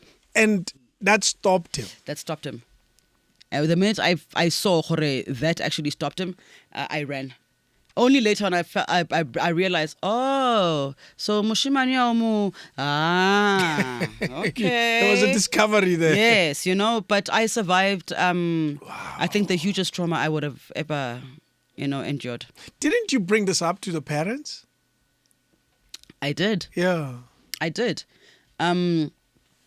With no car and we're using public transport and my parents have to work, what do we do? Do they stop working? Yes. Do they go steal a car? We had to be vigilant with my siblings, and he started stalking my siblings as well. Jesus. Because it was just us, the three girls. What saddens me about a story like that is that not all of you would run away from him. Some he will catch. Yes. And I wonder how many. I wonder if some of the missing kids were because of him. So I never stopped thinking about that guy. That's why I say, even in his old age, I think I would, You would say that, that's him. Yeah. And we grew up in a weird moving society. to the East Rand was a blessing in disguise, yeah. What led to the decision by the parents, if you remember? To move? Yeah, to the East Rand. Was IFP. It was around that era when they were butchering everyone. In town? They would, yeah. Now remember, so in the townships we've got hostels, right, where they dwell, and then in town, most of them are like body caretaker, they like gidi renke. That's where they work. Yes, gidi renke. You know what I mean? So, but everywhere, as much as I love them, at some point I feared them. Of course, I feared them. We met good ones and very bad ones, and that other guy, that light and complexion guy, was one of the bad ones, Yeah. So that on its own, because it was a time when Reluko bus stop, and all we can see where the buses come from is a bunch of people with red bands, machetes, and they're singing their songs and da-da-da-da at a far distance. Were you gonna wait? I took my siblings, ran back home. I was like, and it was a very, very scary time in our lives, because you open the news, you are hearing about people getting, going house to house, and if they find out Xhosa, they butcher you. There, my mom is Xhosa. Justice. Rather so stay home. Yes, and so we fled CBD. Looking for safety. We found it up until we had to move to Vosloorus, and we landed right in the middle of them. Because Vosloo was also... Yes, there's many hostels there. I've had Skim GP here telling me about those stories. Togoza Ibilangape was worse. Yeah. So... you ran away from it, from Soweto to Joburg straight into it. Straight into it, So at some point we have to not give in, but to say, there's no running away from this. Either we survive it or we don't. So come family meeting is what we're going to do now. Let's solve this thing. Yeah. So that's amazing. Eh? Yeah. Tell me about your siblings. Who are they? You're firstborn. Kinna firstborn. Do you carry that crown well? I'd like to believe so. Okay. Yeah, I'd like to believe so. Deputy parent? Yeah. From way back? Yeah. Like in 30 years, let's run home. Yep. So you've had this role for a while. Yeah. From the minute I was introduced to Nompumelelo, I think I stepped into the role. Wow. And I remember there were times, because she's dark in complexion and I was much lighter than I am now.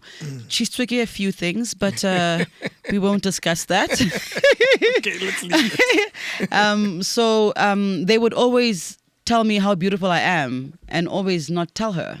Oh. So I'd be the one to tell her.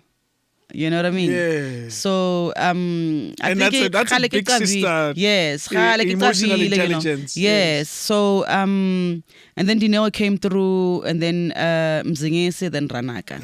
Right? So Ziggy. Yeah, Ziggy. Yeah. Yes. Yeah. He calls himself Ziggy. So my siblings are very, very different. You can't say one is like the other. I think we would be very boring if that was the case, So Mpumi is the prim and proper one, you know.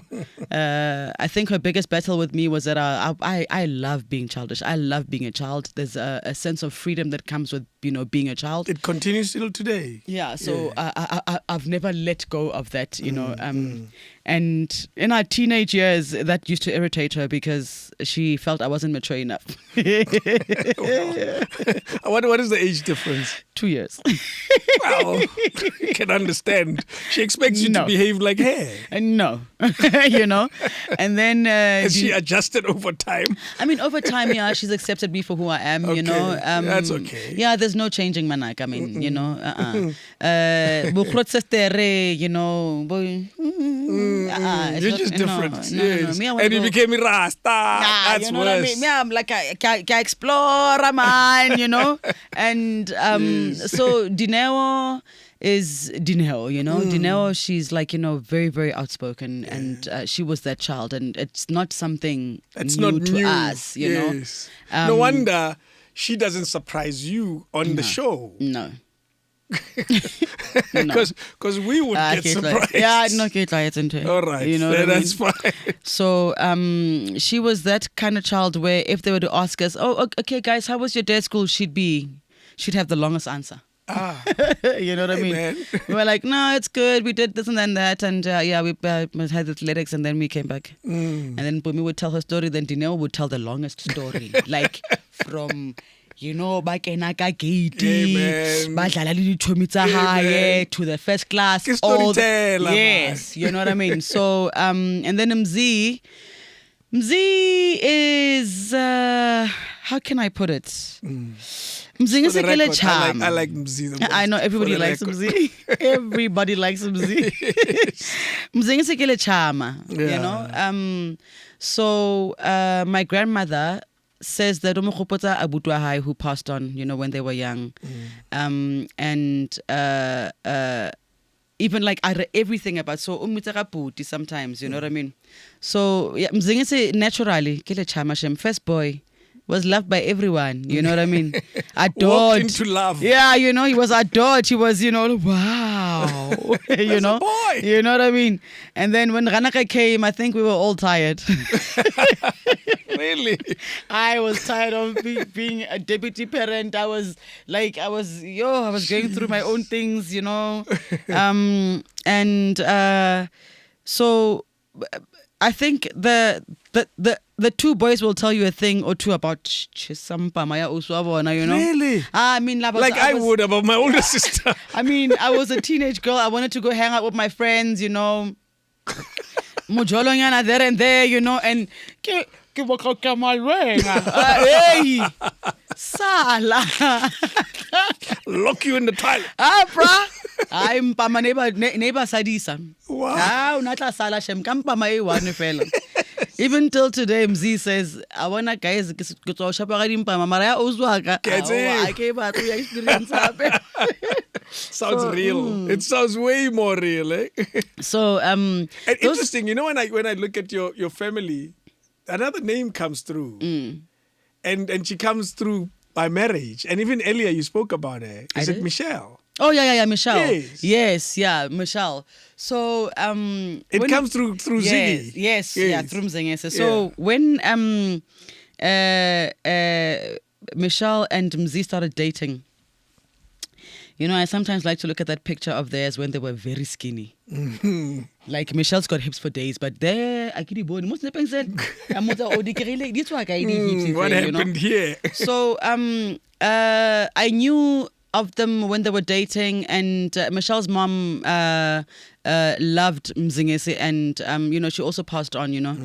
May she rest in peace, although I've never met her. It would have been lovely to meet her because she's got beautiful kids, you know. So knowing Mzingese, you know, like Michelle was introduced after this other girlfriend, Yamzi, and I'm like, another one. Okay, I don't want to because they Mzingese like Motsepe. Oh, hell. You know? And when he showed signs of, you know, being serious about her, This was long before, he was, thinking marriage, But at least you could see. Yeah, no, I could see the change. I could see. I think Michelle's mom had, I don't know, shaped or molded. I don't know, but maybe things were said, Okay. or maybe having witnessed Michelle and her mother, and the little brother Vuyo, maybe made him feel some type of way, So he became serious, and then we just only knew Michelle, Wow. So the nice thing about him is that he wouldn't bring different girls home, half Feliteka yeah, maybe Brikanyana then Hubelu Omungape and stuff. So now then I started, warming up to this young girl called Michelle, you know what I mean? I can't really tell her Of course. because now if I get too attached, then next thing when they break up, then what must can happen, you know what I mean? So Kimo Jolo Pelantim. So they move, and then they start talking marriage. How old was he then? Relatively young? Yeah, Z was not even in his... I mean, Kimusiaka 10 years, I'm saying. So if I'm 46, he's 36 now. Yes. He wasn't even in his... He was in his 20s. Yeah. He was still very young, you know? And I was like, are you sure? Not because, maybe House of Khodlala or whatever. It's a very serious thing. True. There's a reason why I haven't been married yet. And a lot of people aren't. You know what I mean? It's not child's play, that thing, So then I asked him, sure. You wait to things unfolding right in front of my eyes, And this is now the first boy child, Kochaye. And now he's getting married, So we had seen Linyalo Kampome, and now we are seeing Kamzingesi, first born Abashimane. And yeah, man, and he's been doing pretty well, marriage has its own hiccups. I can't speak for his marriage. Absolutely. But from the outside eye, I could say they have it pretty much, together. They do have their ups and downs. And the kids now, now they have got 2 children. Yeah. And wow.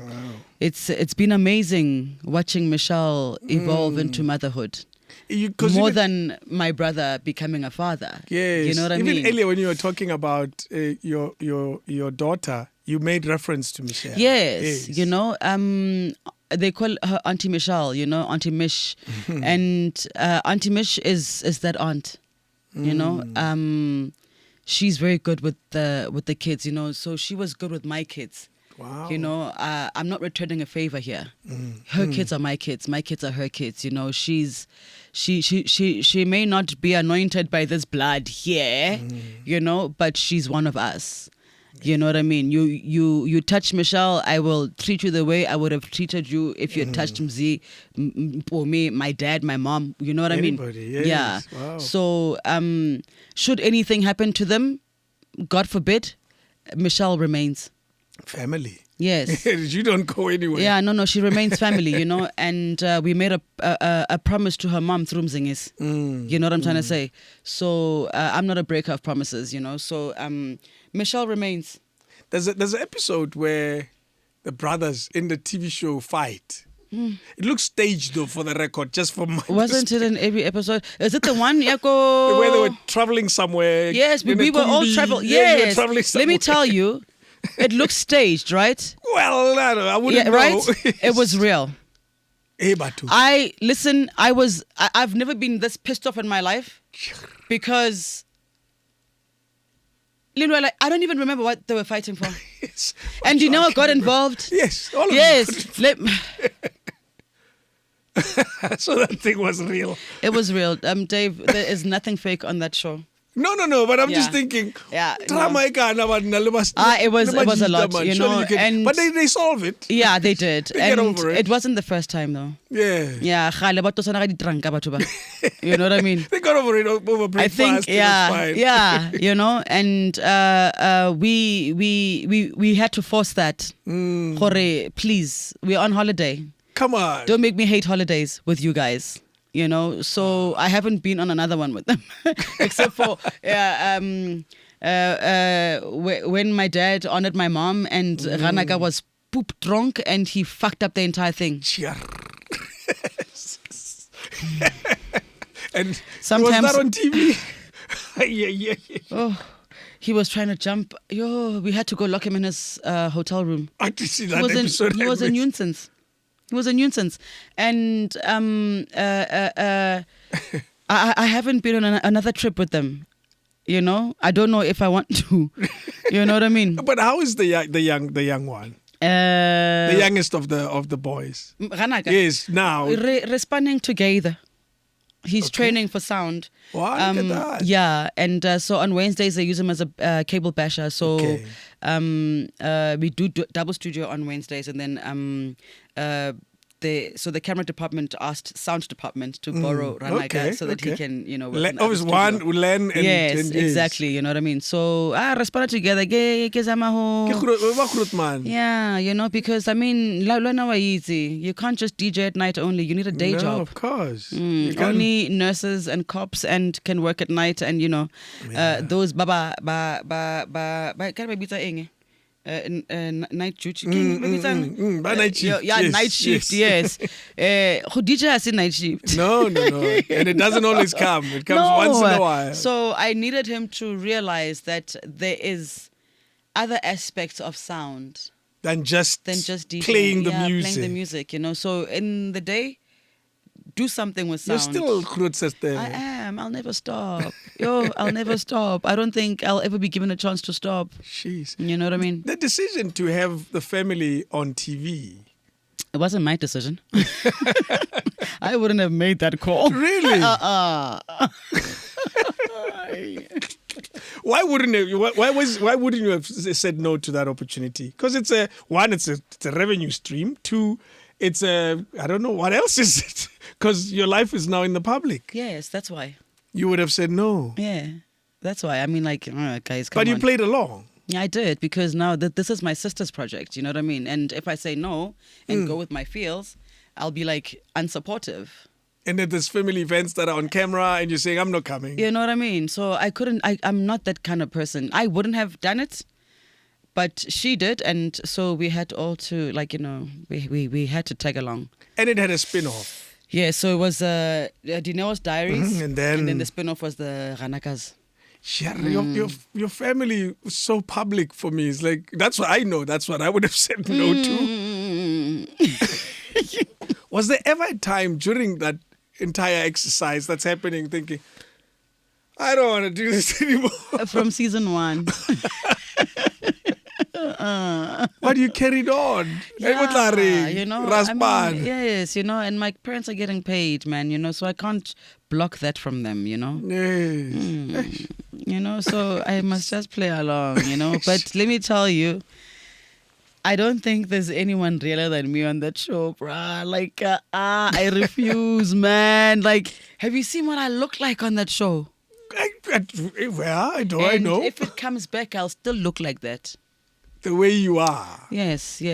I mean, I've got my makeup on now because it's your show. Yes, you know? But there you're not you know, like, why would it be reality if it's not? I'm gonna hide certain aspects of myself, and then I'm gonna glam up when I don't live a glammed up life. I don't know. You know what I mean? That's true. You know, so what you see is what you get. The show wasn't glammed up. It was real. No, it was very real. It was very, very real. We are not a glam fam. Did you find people learning stuff about their own families from the show? Yes.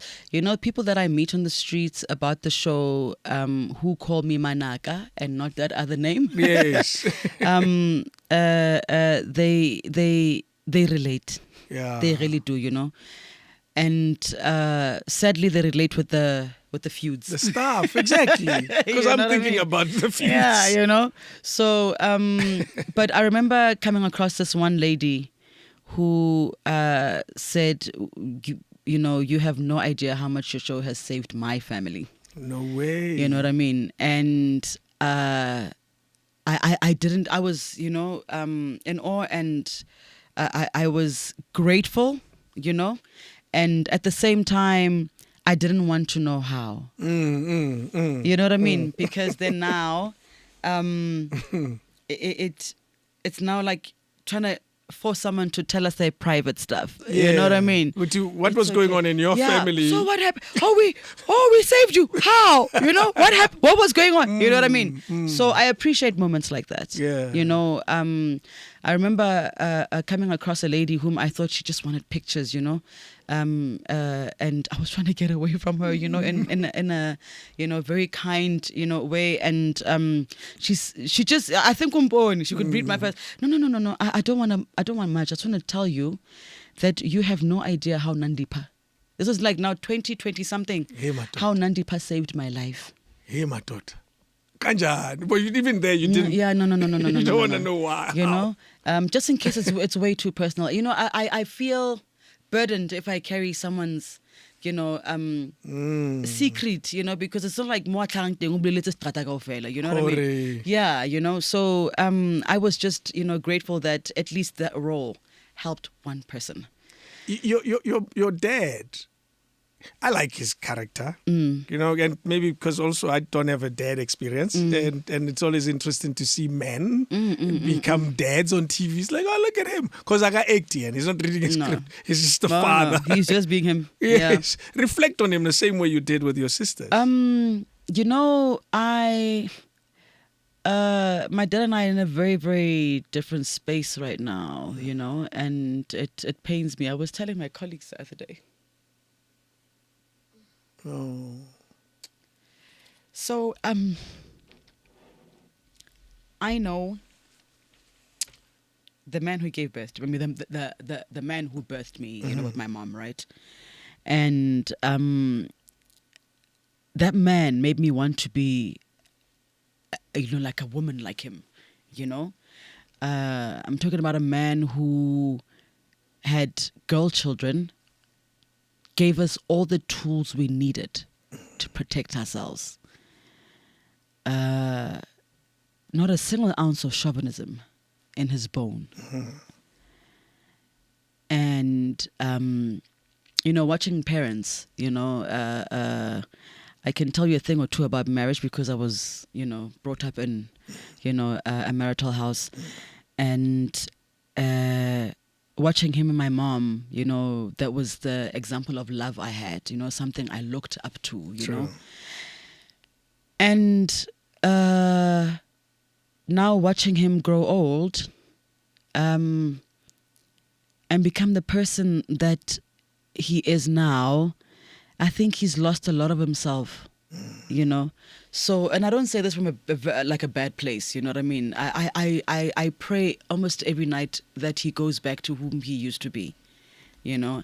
He is his own person. He's gone through his own traumas, and he's also gone through a whole lot of rejection in his life, right? Being rejected by, you know, his dad's side of the family, and being rejected now by, you know, the field of journalism, and because he got barred, you know.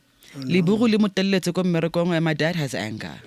You know, he's a very sweet man, but if you anger him, you will see the wrath, you know. And he's very strong. But he's very strong, you know. His grip is very strong. So, I'm sure it was, you know, like, you know, throwing racial slurs. He must have been a senior of him. And then he threw him a typewriter, you know. And then he got barred from the industry. Sure. You know what I mean? So now, when I see him now, I remember exactly why Bob Marley said, once a man, twice a child. So, how about I mean, he's 80, how many? He's 80 something years old now, you know? And so I have to always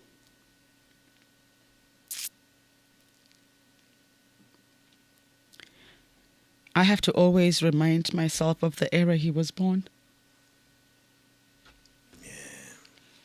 And that was an era of chauvinism. Women had no say, you know, all those things, right? And for him to become the father that he was to his 3 girls, when in history I learn of his era, and it wasn't a nice time, not only for black people, but for people around the world. I mean, there was, world wars and you know. And that's 1943. Yeah, it's not a young man. So he grew up the way, whichever way he grew up, how they brought him up, and then he became a young adult, and then, he created his own family, and, he was a loving husband and a wonderful dad, and now I don't know what it is that I can do because I mean, we are now in an era where he's a child again. So the 1943 needs to be brought back, because that's when he was a kid, And if you don't think of that, you'll never forgive him for the things that he does. Yeah. You know what I mean? As you said, you have to force yourself to see the world from his perspective. Yes. Yeah.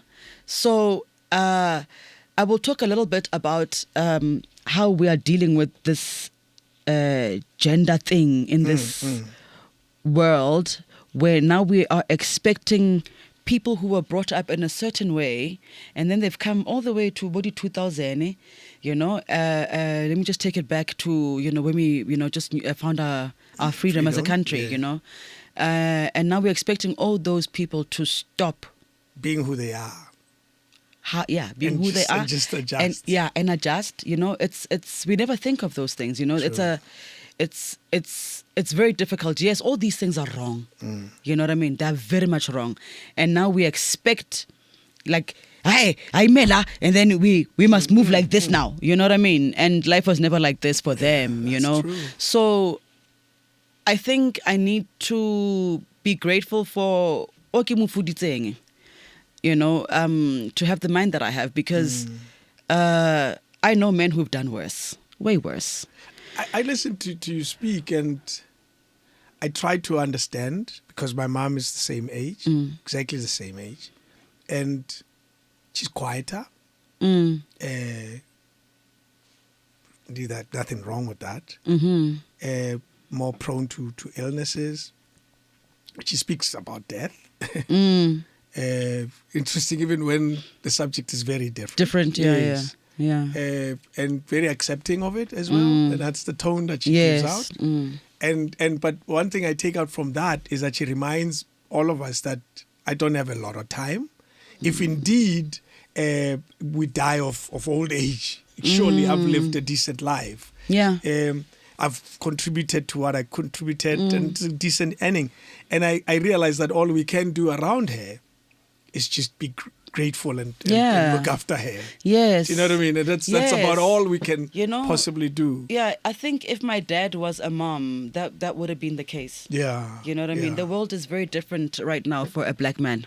It's extremely different, very, very different. It is not like back then. I was watching a movie last night, and people had gone back into time, and this woman from the future is dragging some other woman who was beaten up by the husband, and this is like, I'm talking about like medieval times, Yes. Is this your wife?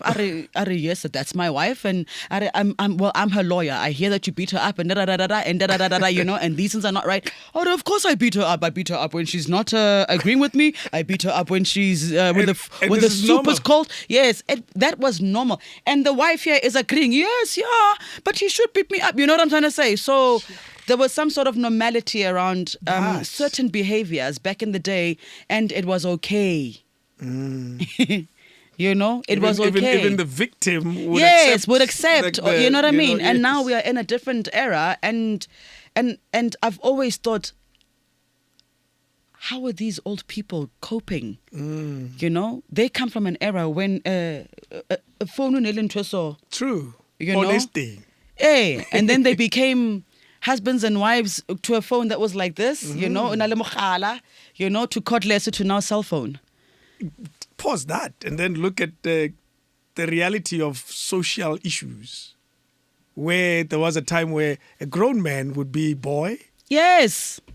And at home would be timer. You know what I mean? And that psychological mess. A complete mindfuck.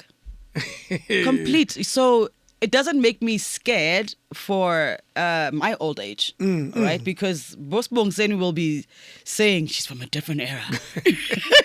You know what I mean? Yeah, you know, and but it's teaching me to be mindful at all costs. You know what I mean?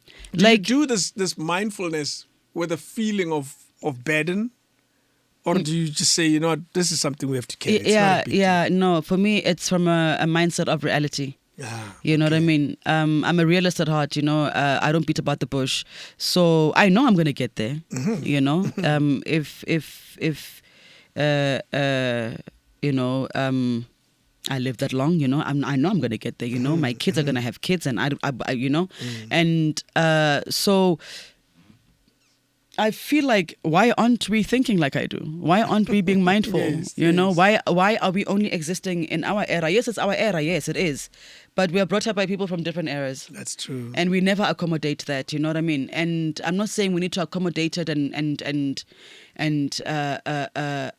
brush them and say, no, it's okay. No, what is wrong is wrong.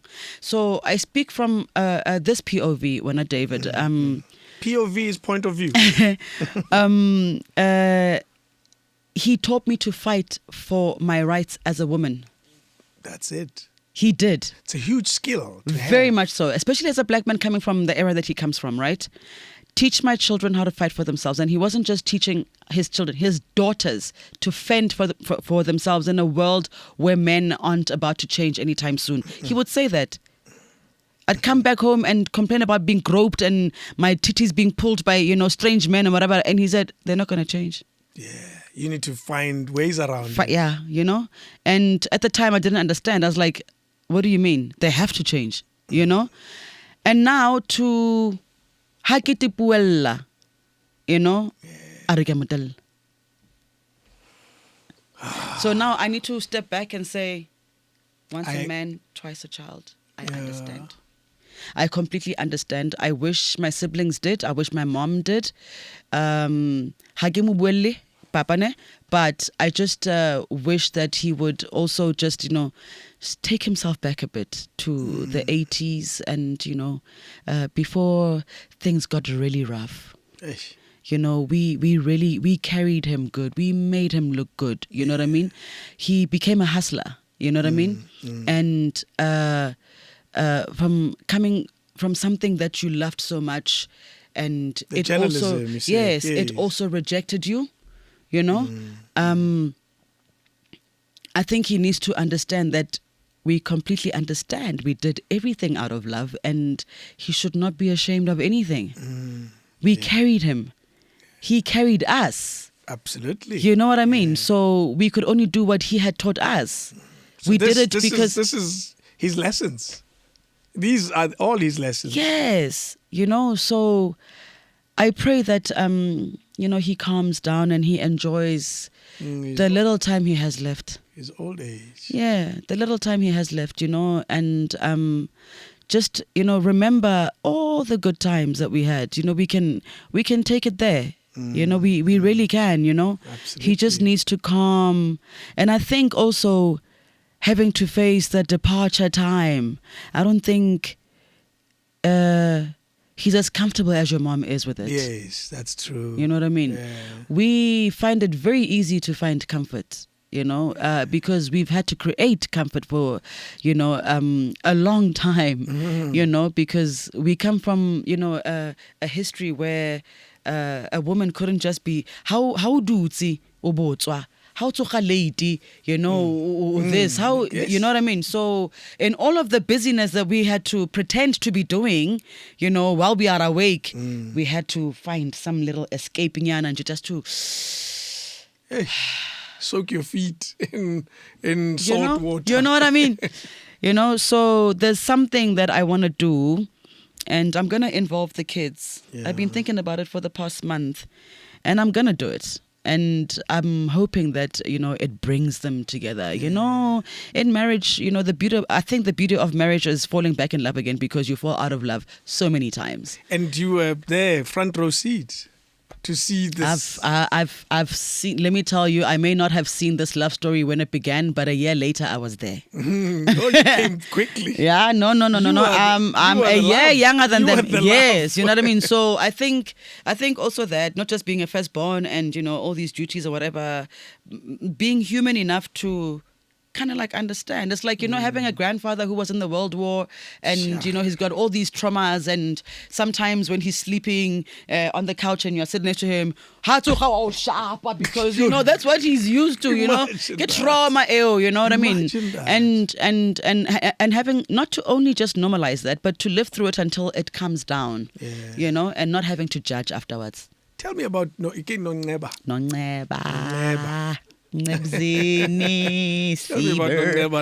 My mom and I's relationship, there's so many things I remember.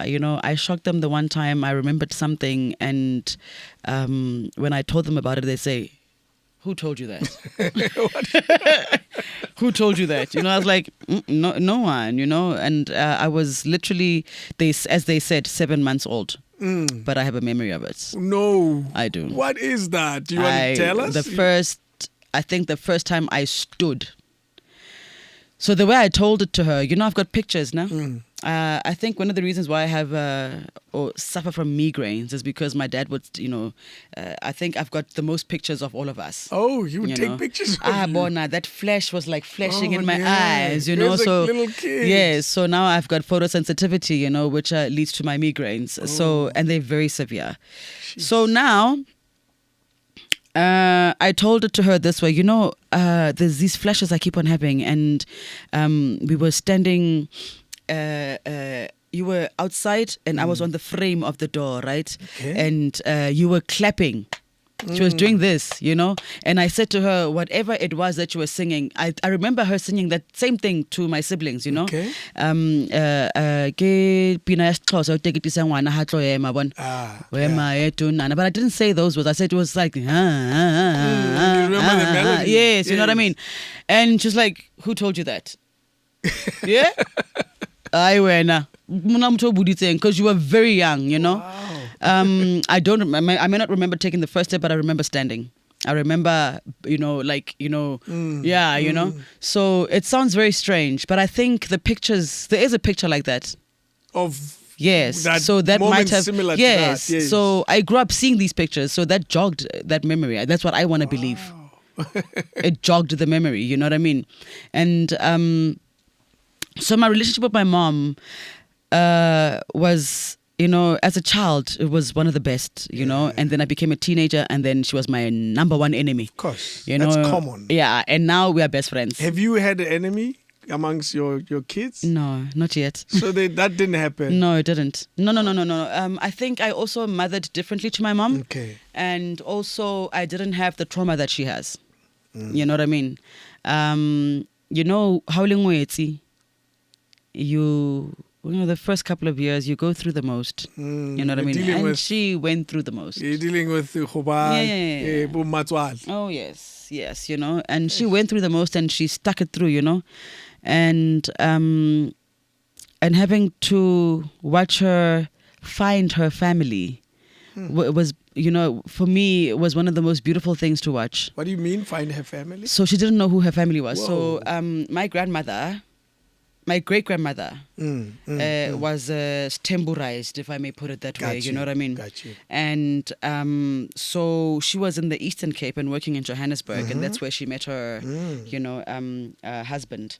And so husband fell ill, right? Went home. Gogo, who was working here, ended up finding another job and then having to move to Cape Town to go and work for Mahua. I can't remember if it's Cape Town or, somewhere in between the Eastern Cape and Cape Town. And when he came back, Muto Nasali anymore. Yeah. So... and Oromoto, only that person or that unit? So... Only this person. So remember, boarding school was very, was a huge thing back in the day, right? So kids would be going to boarding school when the parents are, working and stuff. And boarding school in AC just a, weekly thing, It was termly. That's a lot of months, So sometimes they would stay there the entire year. Yes. So the dynamic there, I don't know how they, like, somewhere, you know what I mean? So they met in Joburg. Wow. So he doesn't know where she's from in the Eastern Cape exactly. Crazy. And then when she gets work from Joburg at le Mahua ba somewhere. So like they moved, and I'm assuming it's Western Cape, because I remember my mom having stories of going to Cape Town to go visit her grandmother Gomeragong and stuff, and she was treated like a queen. Let me tell you, when I say that my great grandmother, whatever she had to cook for Maburu, she would come and make a mini version for my mother. Wow. For her granddaughter, and they had a very, very close relationship. I'm glad I got to meet her, and then she passed, and but my grandmother did the same thing to us. I remember tasting cheesecake in my adulthood. I was like, yeah, man, this tastes familiar. Whoa. But I don't like it. Because I think when you're a kid. Yeah, so Granny would put all the leftovers, tsa ko hoteling, the leftover cakes and whatever. So tiramisu. Jeez. And cheesecake. You had it. Yes, I had no idea it was those things. So when I dated somebody who took me to an Italian restaurant, and we, dined, and I'm not a dessert fan, but on that day we did, and I said, I'm not a dessert fan. He says to me, I will pick the dessert that we're gonna share, and you're gonna love it. Hi, kilwanne man. Hi, man. This thing, man. Man. You know what I mean? And boom, it came to me the one time. And I mean, till date, it's still my favorite dessert. It came to me the one time. It's like, no, man. It came as a memory of unfolding the foil, and all these things that had melted into one now, everything. But and it took me back to one of those days, and I was like, yes, this is where it is. Granny. You know what I mean? So, my mom and I have a very, very close relationship. Very, very close. She went through a time, because the TV show gave us these moments when she wanted to be young again. This is what happens when you marry an old man. So there was nothing wrong with her. No. It's just the age difference. Oh, listen, let me tell you.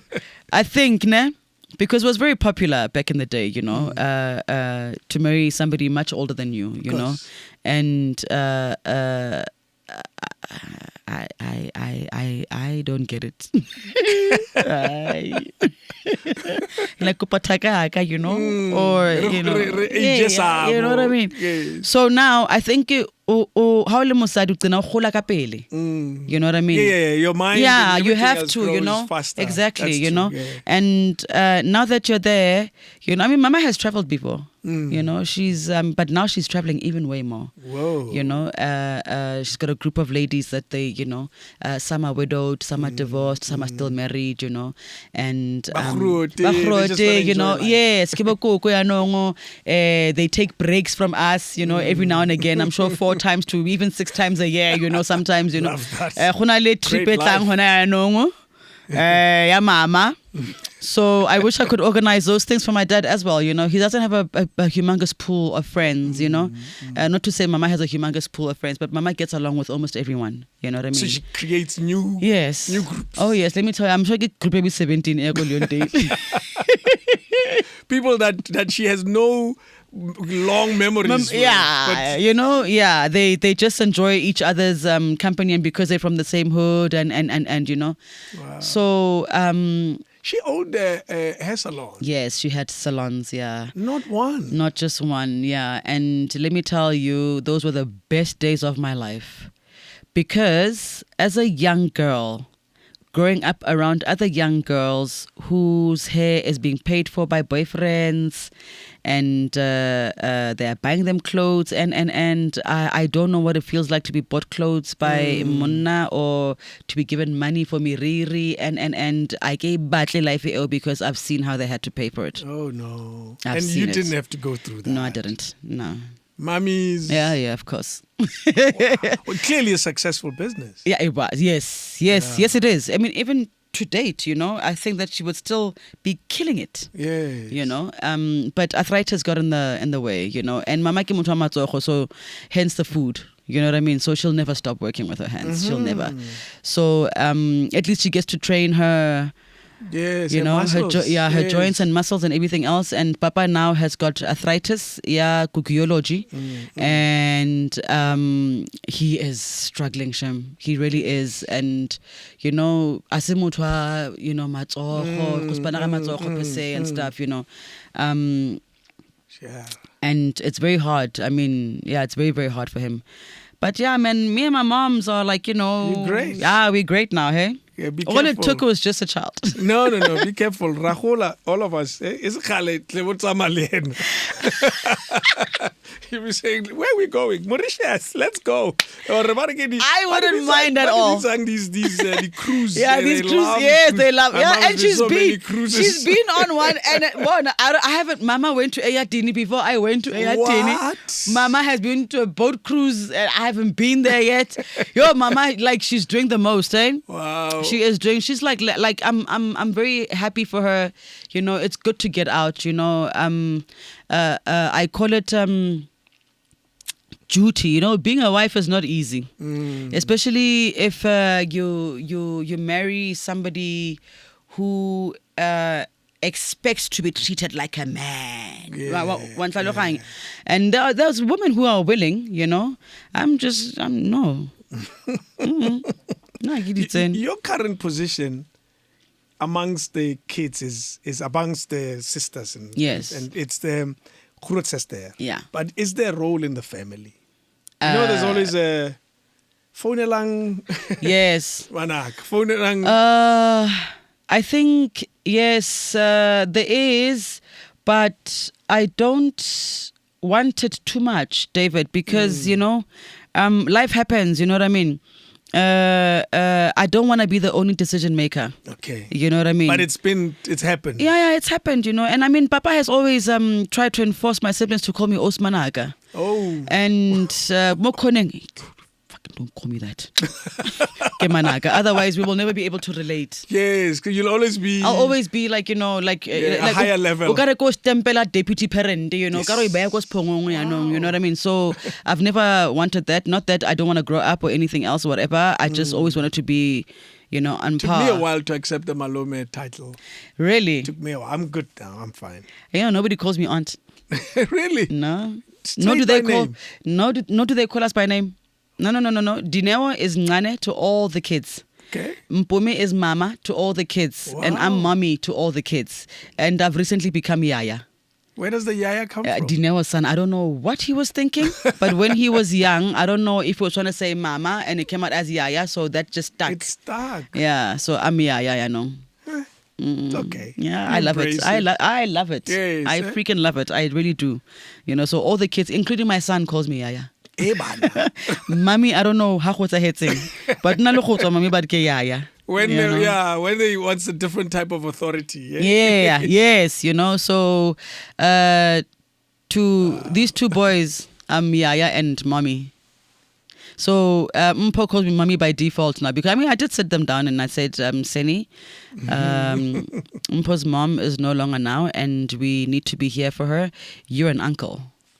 When you grow up, you'll get to understand what this title is. But right now, you don't know it. Ne? So you need to be with Mpo right now. And Mpo, support. Yeah, Mpo, since your mom is gone, I'm your mom. I'm not your new mom. I was grandmom, but you can call me mom. It's okay. Yeah. So I need to mother them now. Has that adjustment happened? Yes. Do you see it? Yes. Yeah. Yes, big time. Like he calls me mommy, mom. Yeah, and but now there's something that I need to do now, and my mom will help me with this. I need to now give my son attention. You know what I mean? Before he thinks that he's lost a mom too. You know? My gosh. So there's going to be moments There are where... dynamics, eh? Yeah. So now if I dwell in the tears and in the sorrow, you know, when are we going to... There'll be other losses. Yes. There'll be other losses. There's 3 losses I didn't deal with. Yeah. And I cut out everyone that was involved with the people that I lost. Not from a place of malice, but from a place of, you remind me so much of what I have lost. So I didn't deal with them now. Now that she's gone, you see now, I can't There's repeat. nothing you can do with I can't this one. repeat the same pattern. You know what I mean? And so now I have to undo this. You know what I mean? While dealing with this, because I have to go back. And also it's the lessons from that. Yes. That you're bringing to this current situation. Yes, I have to go back to Abu Andile. You know, where I have to go back to Pumla. A lot of my friends that I lost because of the friends that I lost forever. You know what I mean? So I need to find time and do that and reconnect. Is this current situation teaching you something about yes, that? Yes, it is. It's bringing taking you back. Because this is my child now. True. You know, and I can't cut off anyone because they're mostly family. You know what I mean? So I must deal with the remembrance. I must deal with the, you know, what I ran away from here. I must deal with it. I haven't seen my late best friend's mom because, you know, when she passed, she was in my hands and her mom was there. Sure. In the same room. So. And you haven't seen her? I haven't seen her since. Because you couldn't. I couldn't. I couldn't bring myself to. I hate being a reminder like that, but at the same time, I don't want to be a burden, you know. So therefore, hey, let me just rather cut. Yeah, because the phone call, my paintings of born, that carries its stuff as well, including Millicent's mom. Sure. You know, the girl that I knocked down, and it was a point where I was just cutting off because now, as much as I'm thinking that they're gonna, be, this burden of remembrance, and now I'm gonna be that to them as well. King David Studio Podcast.